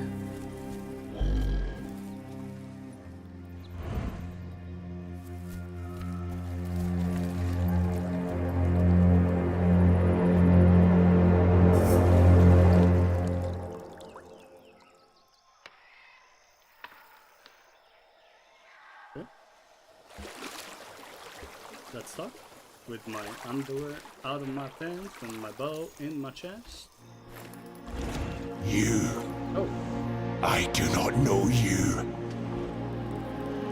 You look like the Clegs who skinned my lovers, who bribed my rivers, who smeared their metal bowels on every wind.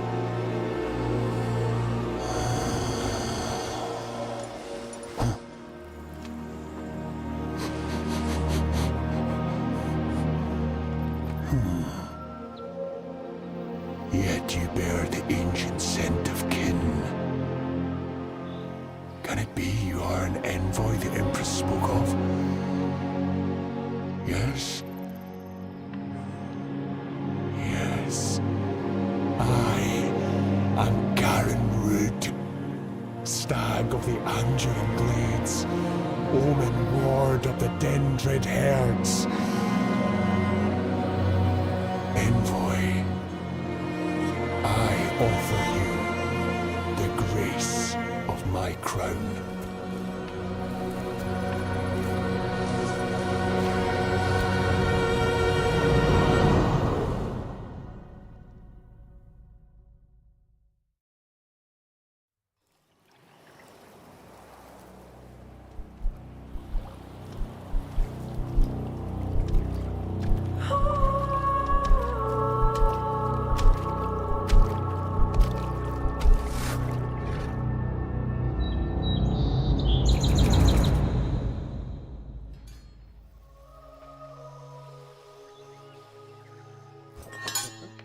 Also, why is she so tall, man? Why am I a midget? Am I just a child? But I don't know, man. I'm pretty well built.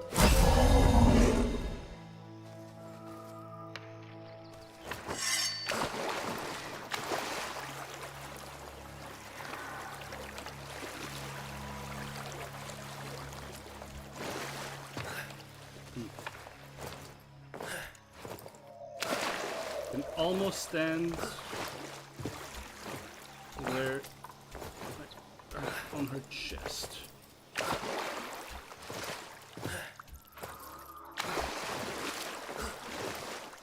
Guess she's shaped like a fucking triangle. Okay, now what?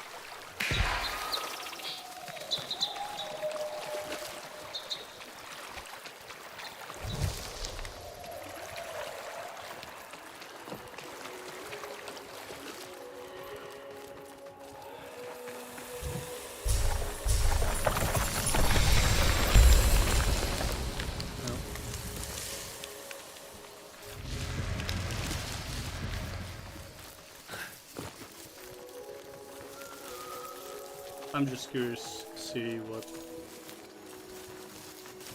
if it's the exact same when I go there, or did they leave, or whatever. So I gotta run with my my hand lit.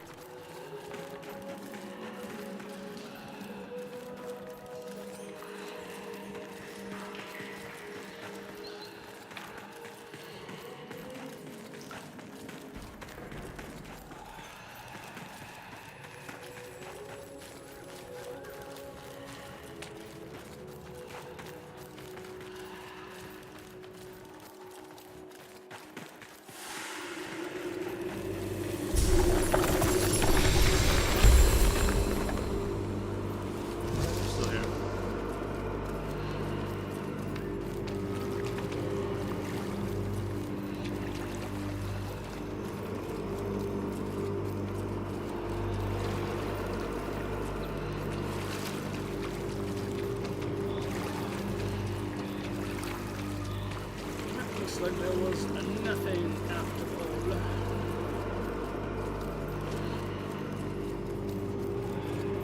I do wonder, because I understood that their gaming loop was going to be similar in many ways to Warframe, and The so fabled far I glades can't of see Underin. But where are the voicing trees? The shimmering pictrix? Have the old engines made it even here?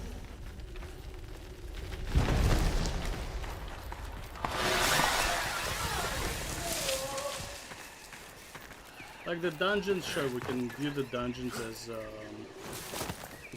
scenarios or whatever.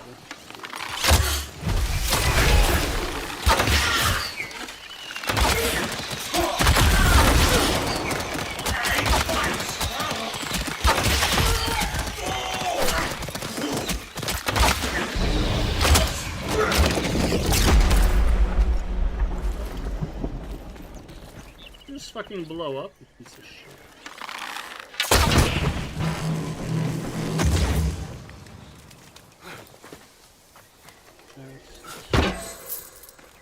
And chest.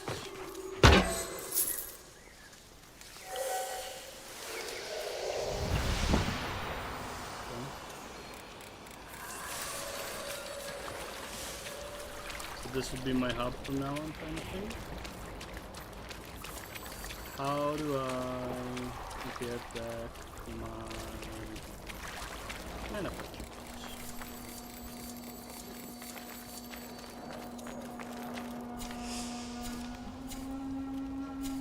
Oh, this is where you change equipment, okay.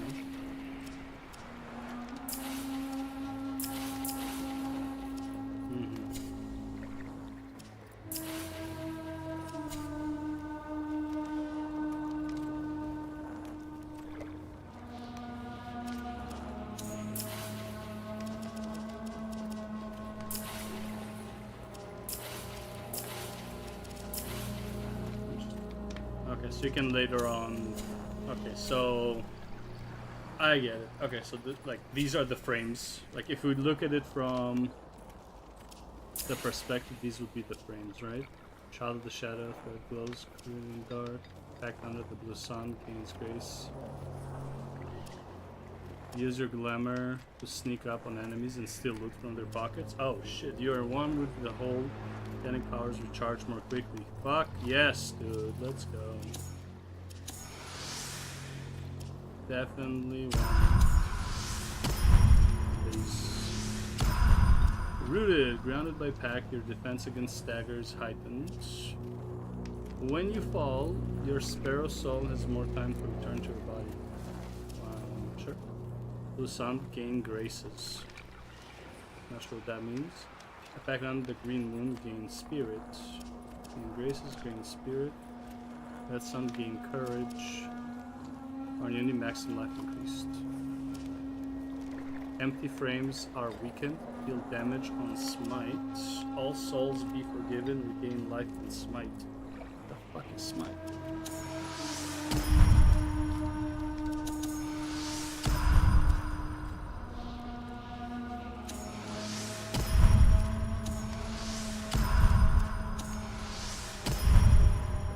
Let's maximize this, I guess. I can't swap enemies. What is this? Combat arts. Alright. Bow. Oh shit. Our charge shot to blast all buried arrows into a barrage. Arrows stay buried for longer. Increased maximum range of arrow hail. Oh yes. Number of arrows in arrow hail. Oh dang. Arrows to the leg have a chance to down enemy. That's cool. Increased chance of smite when attacking downed foes. Attack directly after a parry. Without. Arrows stay being buried. What does that even mean? To blast the buried arrows into a barrage of spin. Oh, okay, I get it. Arrows of birchwood deal more stagger. Charge shots charge more quickly, directly following a perfect dodge. Oh. Now we definitely want this, and we definitely want that. Oh, you can level it up multiple times. Oh. Yeah, hold on. So can I?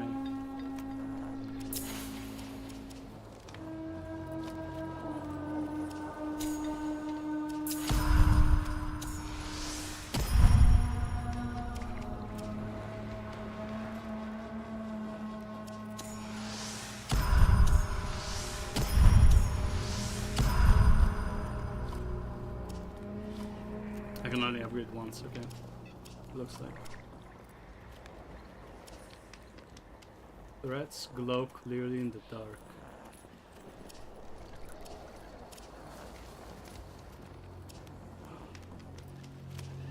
Let's increase maximum.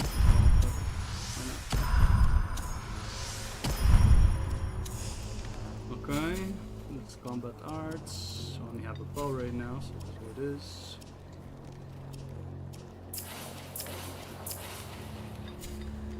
Virtues. 13 of these. Right. One unspent. So what does this give me? 10? 180. What's the difference?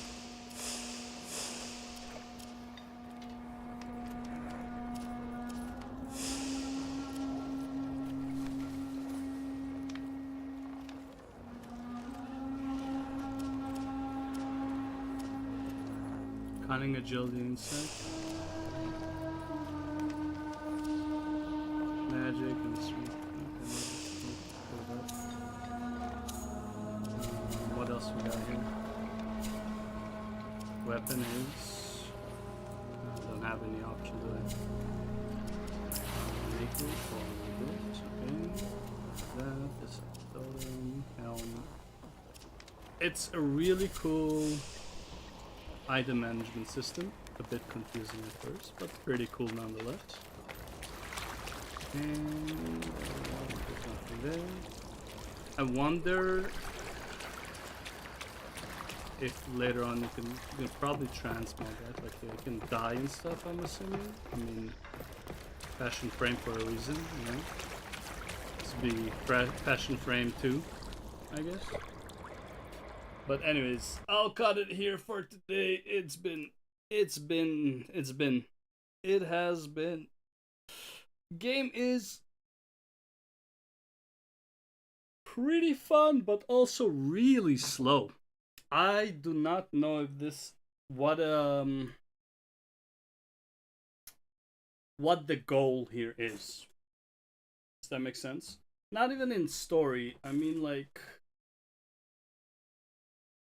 what is the design philosophy?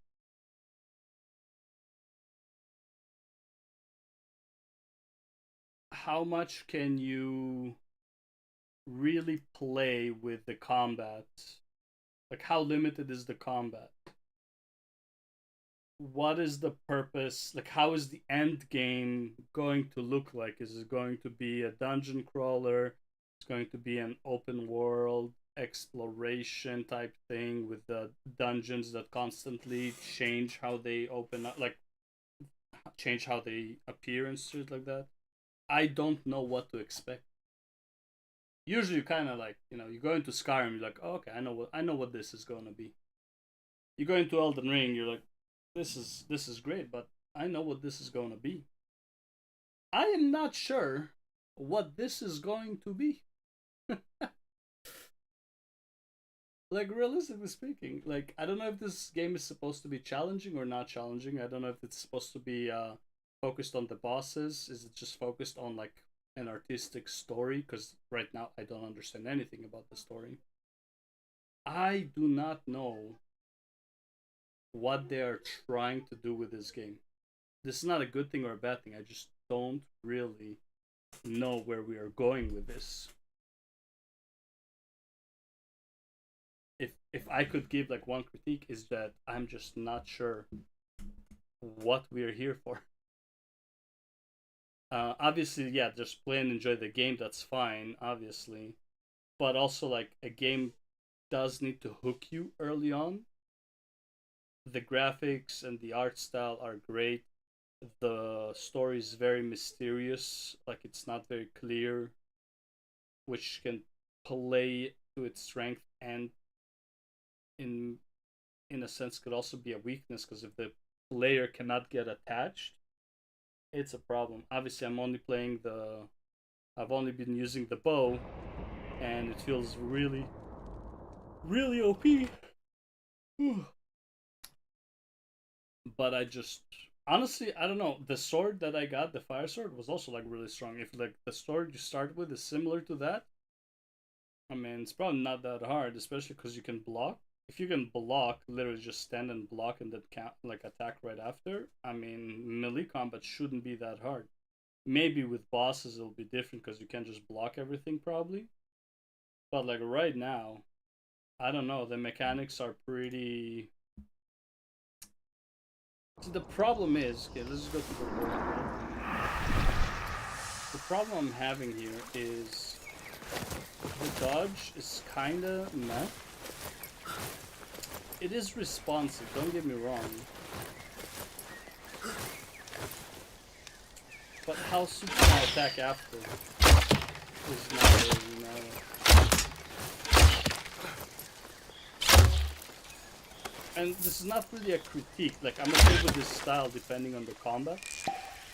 What I'm saying is that I will find it very hard to believe that the combat is going to be anything like a Souls-like, because of how the dodge attack works.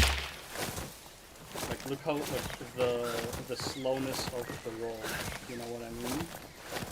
I feel like because of how your gameplay is, it might limit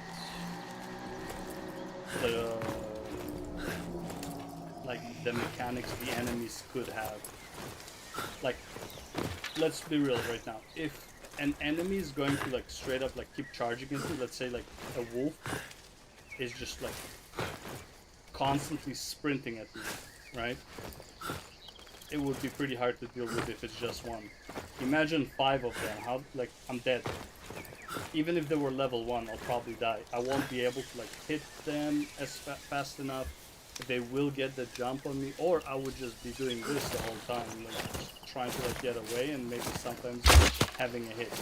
So it's like, at what point, like what is the goal in terms of like how many enemies am I supposed to be fighting here? If I'm fighting a low amount of enemies, shouldn't they have more mechanics? Because right now the mechanics are very straightforward. They're running at you, they're charging at you, they're shooting you, but they're not, you know, they're not teleport. Maybe later on they can like teleport behind you and you have to like quickly dodge forward to avoid them or whatever. I don't know what to expect. Like legit, that is like, if I could critique this game in any way, it would be, I have no idea what to expect. Simple as that. I don't know what to expect from this game. Aside from a very artistic experience. Okay? Very musical. Sounds are great, in my opinion. Right? They talk in, I wouldn't say in code, but in a very poetic kind of way, where you have to like kind of decipher what they're talking about, to the point where I will not decipher what they're talking about at all because I'm retarded. I'm just not an artistic person. I'm an autistic person. I'm not artistic. So yeah, I'll probably not gonna be deciphering a whole lot of what they're saying. Yeah. Looking forward to finding out what this game is actually about. I'll tell you that much. That is what I want to do. I want to find out what this game's about. But I also gotta wake up at 4 a.m. and go for like a 2-kilometer swim. So I'll be doing that first. Anyways, thanks for watching. I'll see you in the next one. Peace.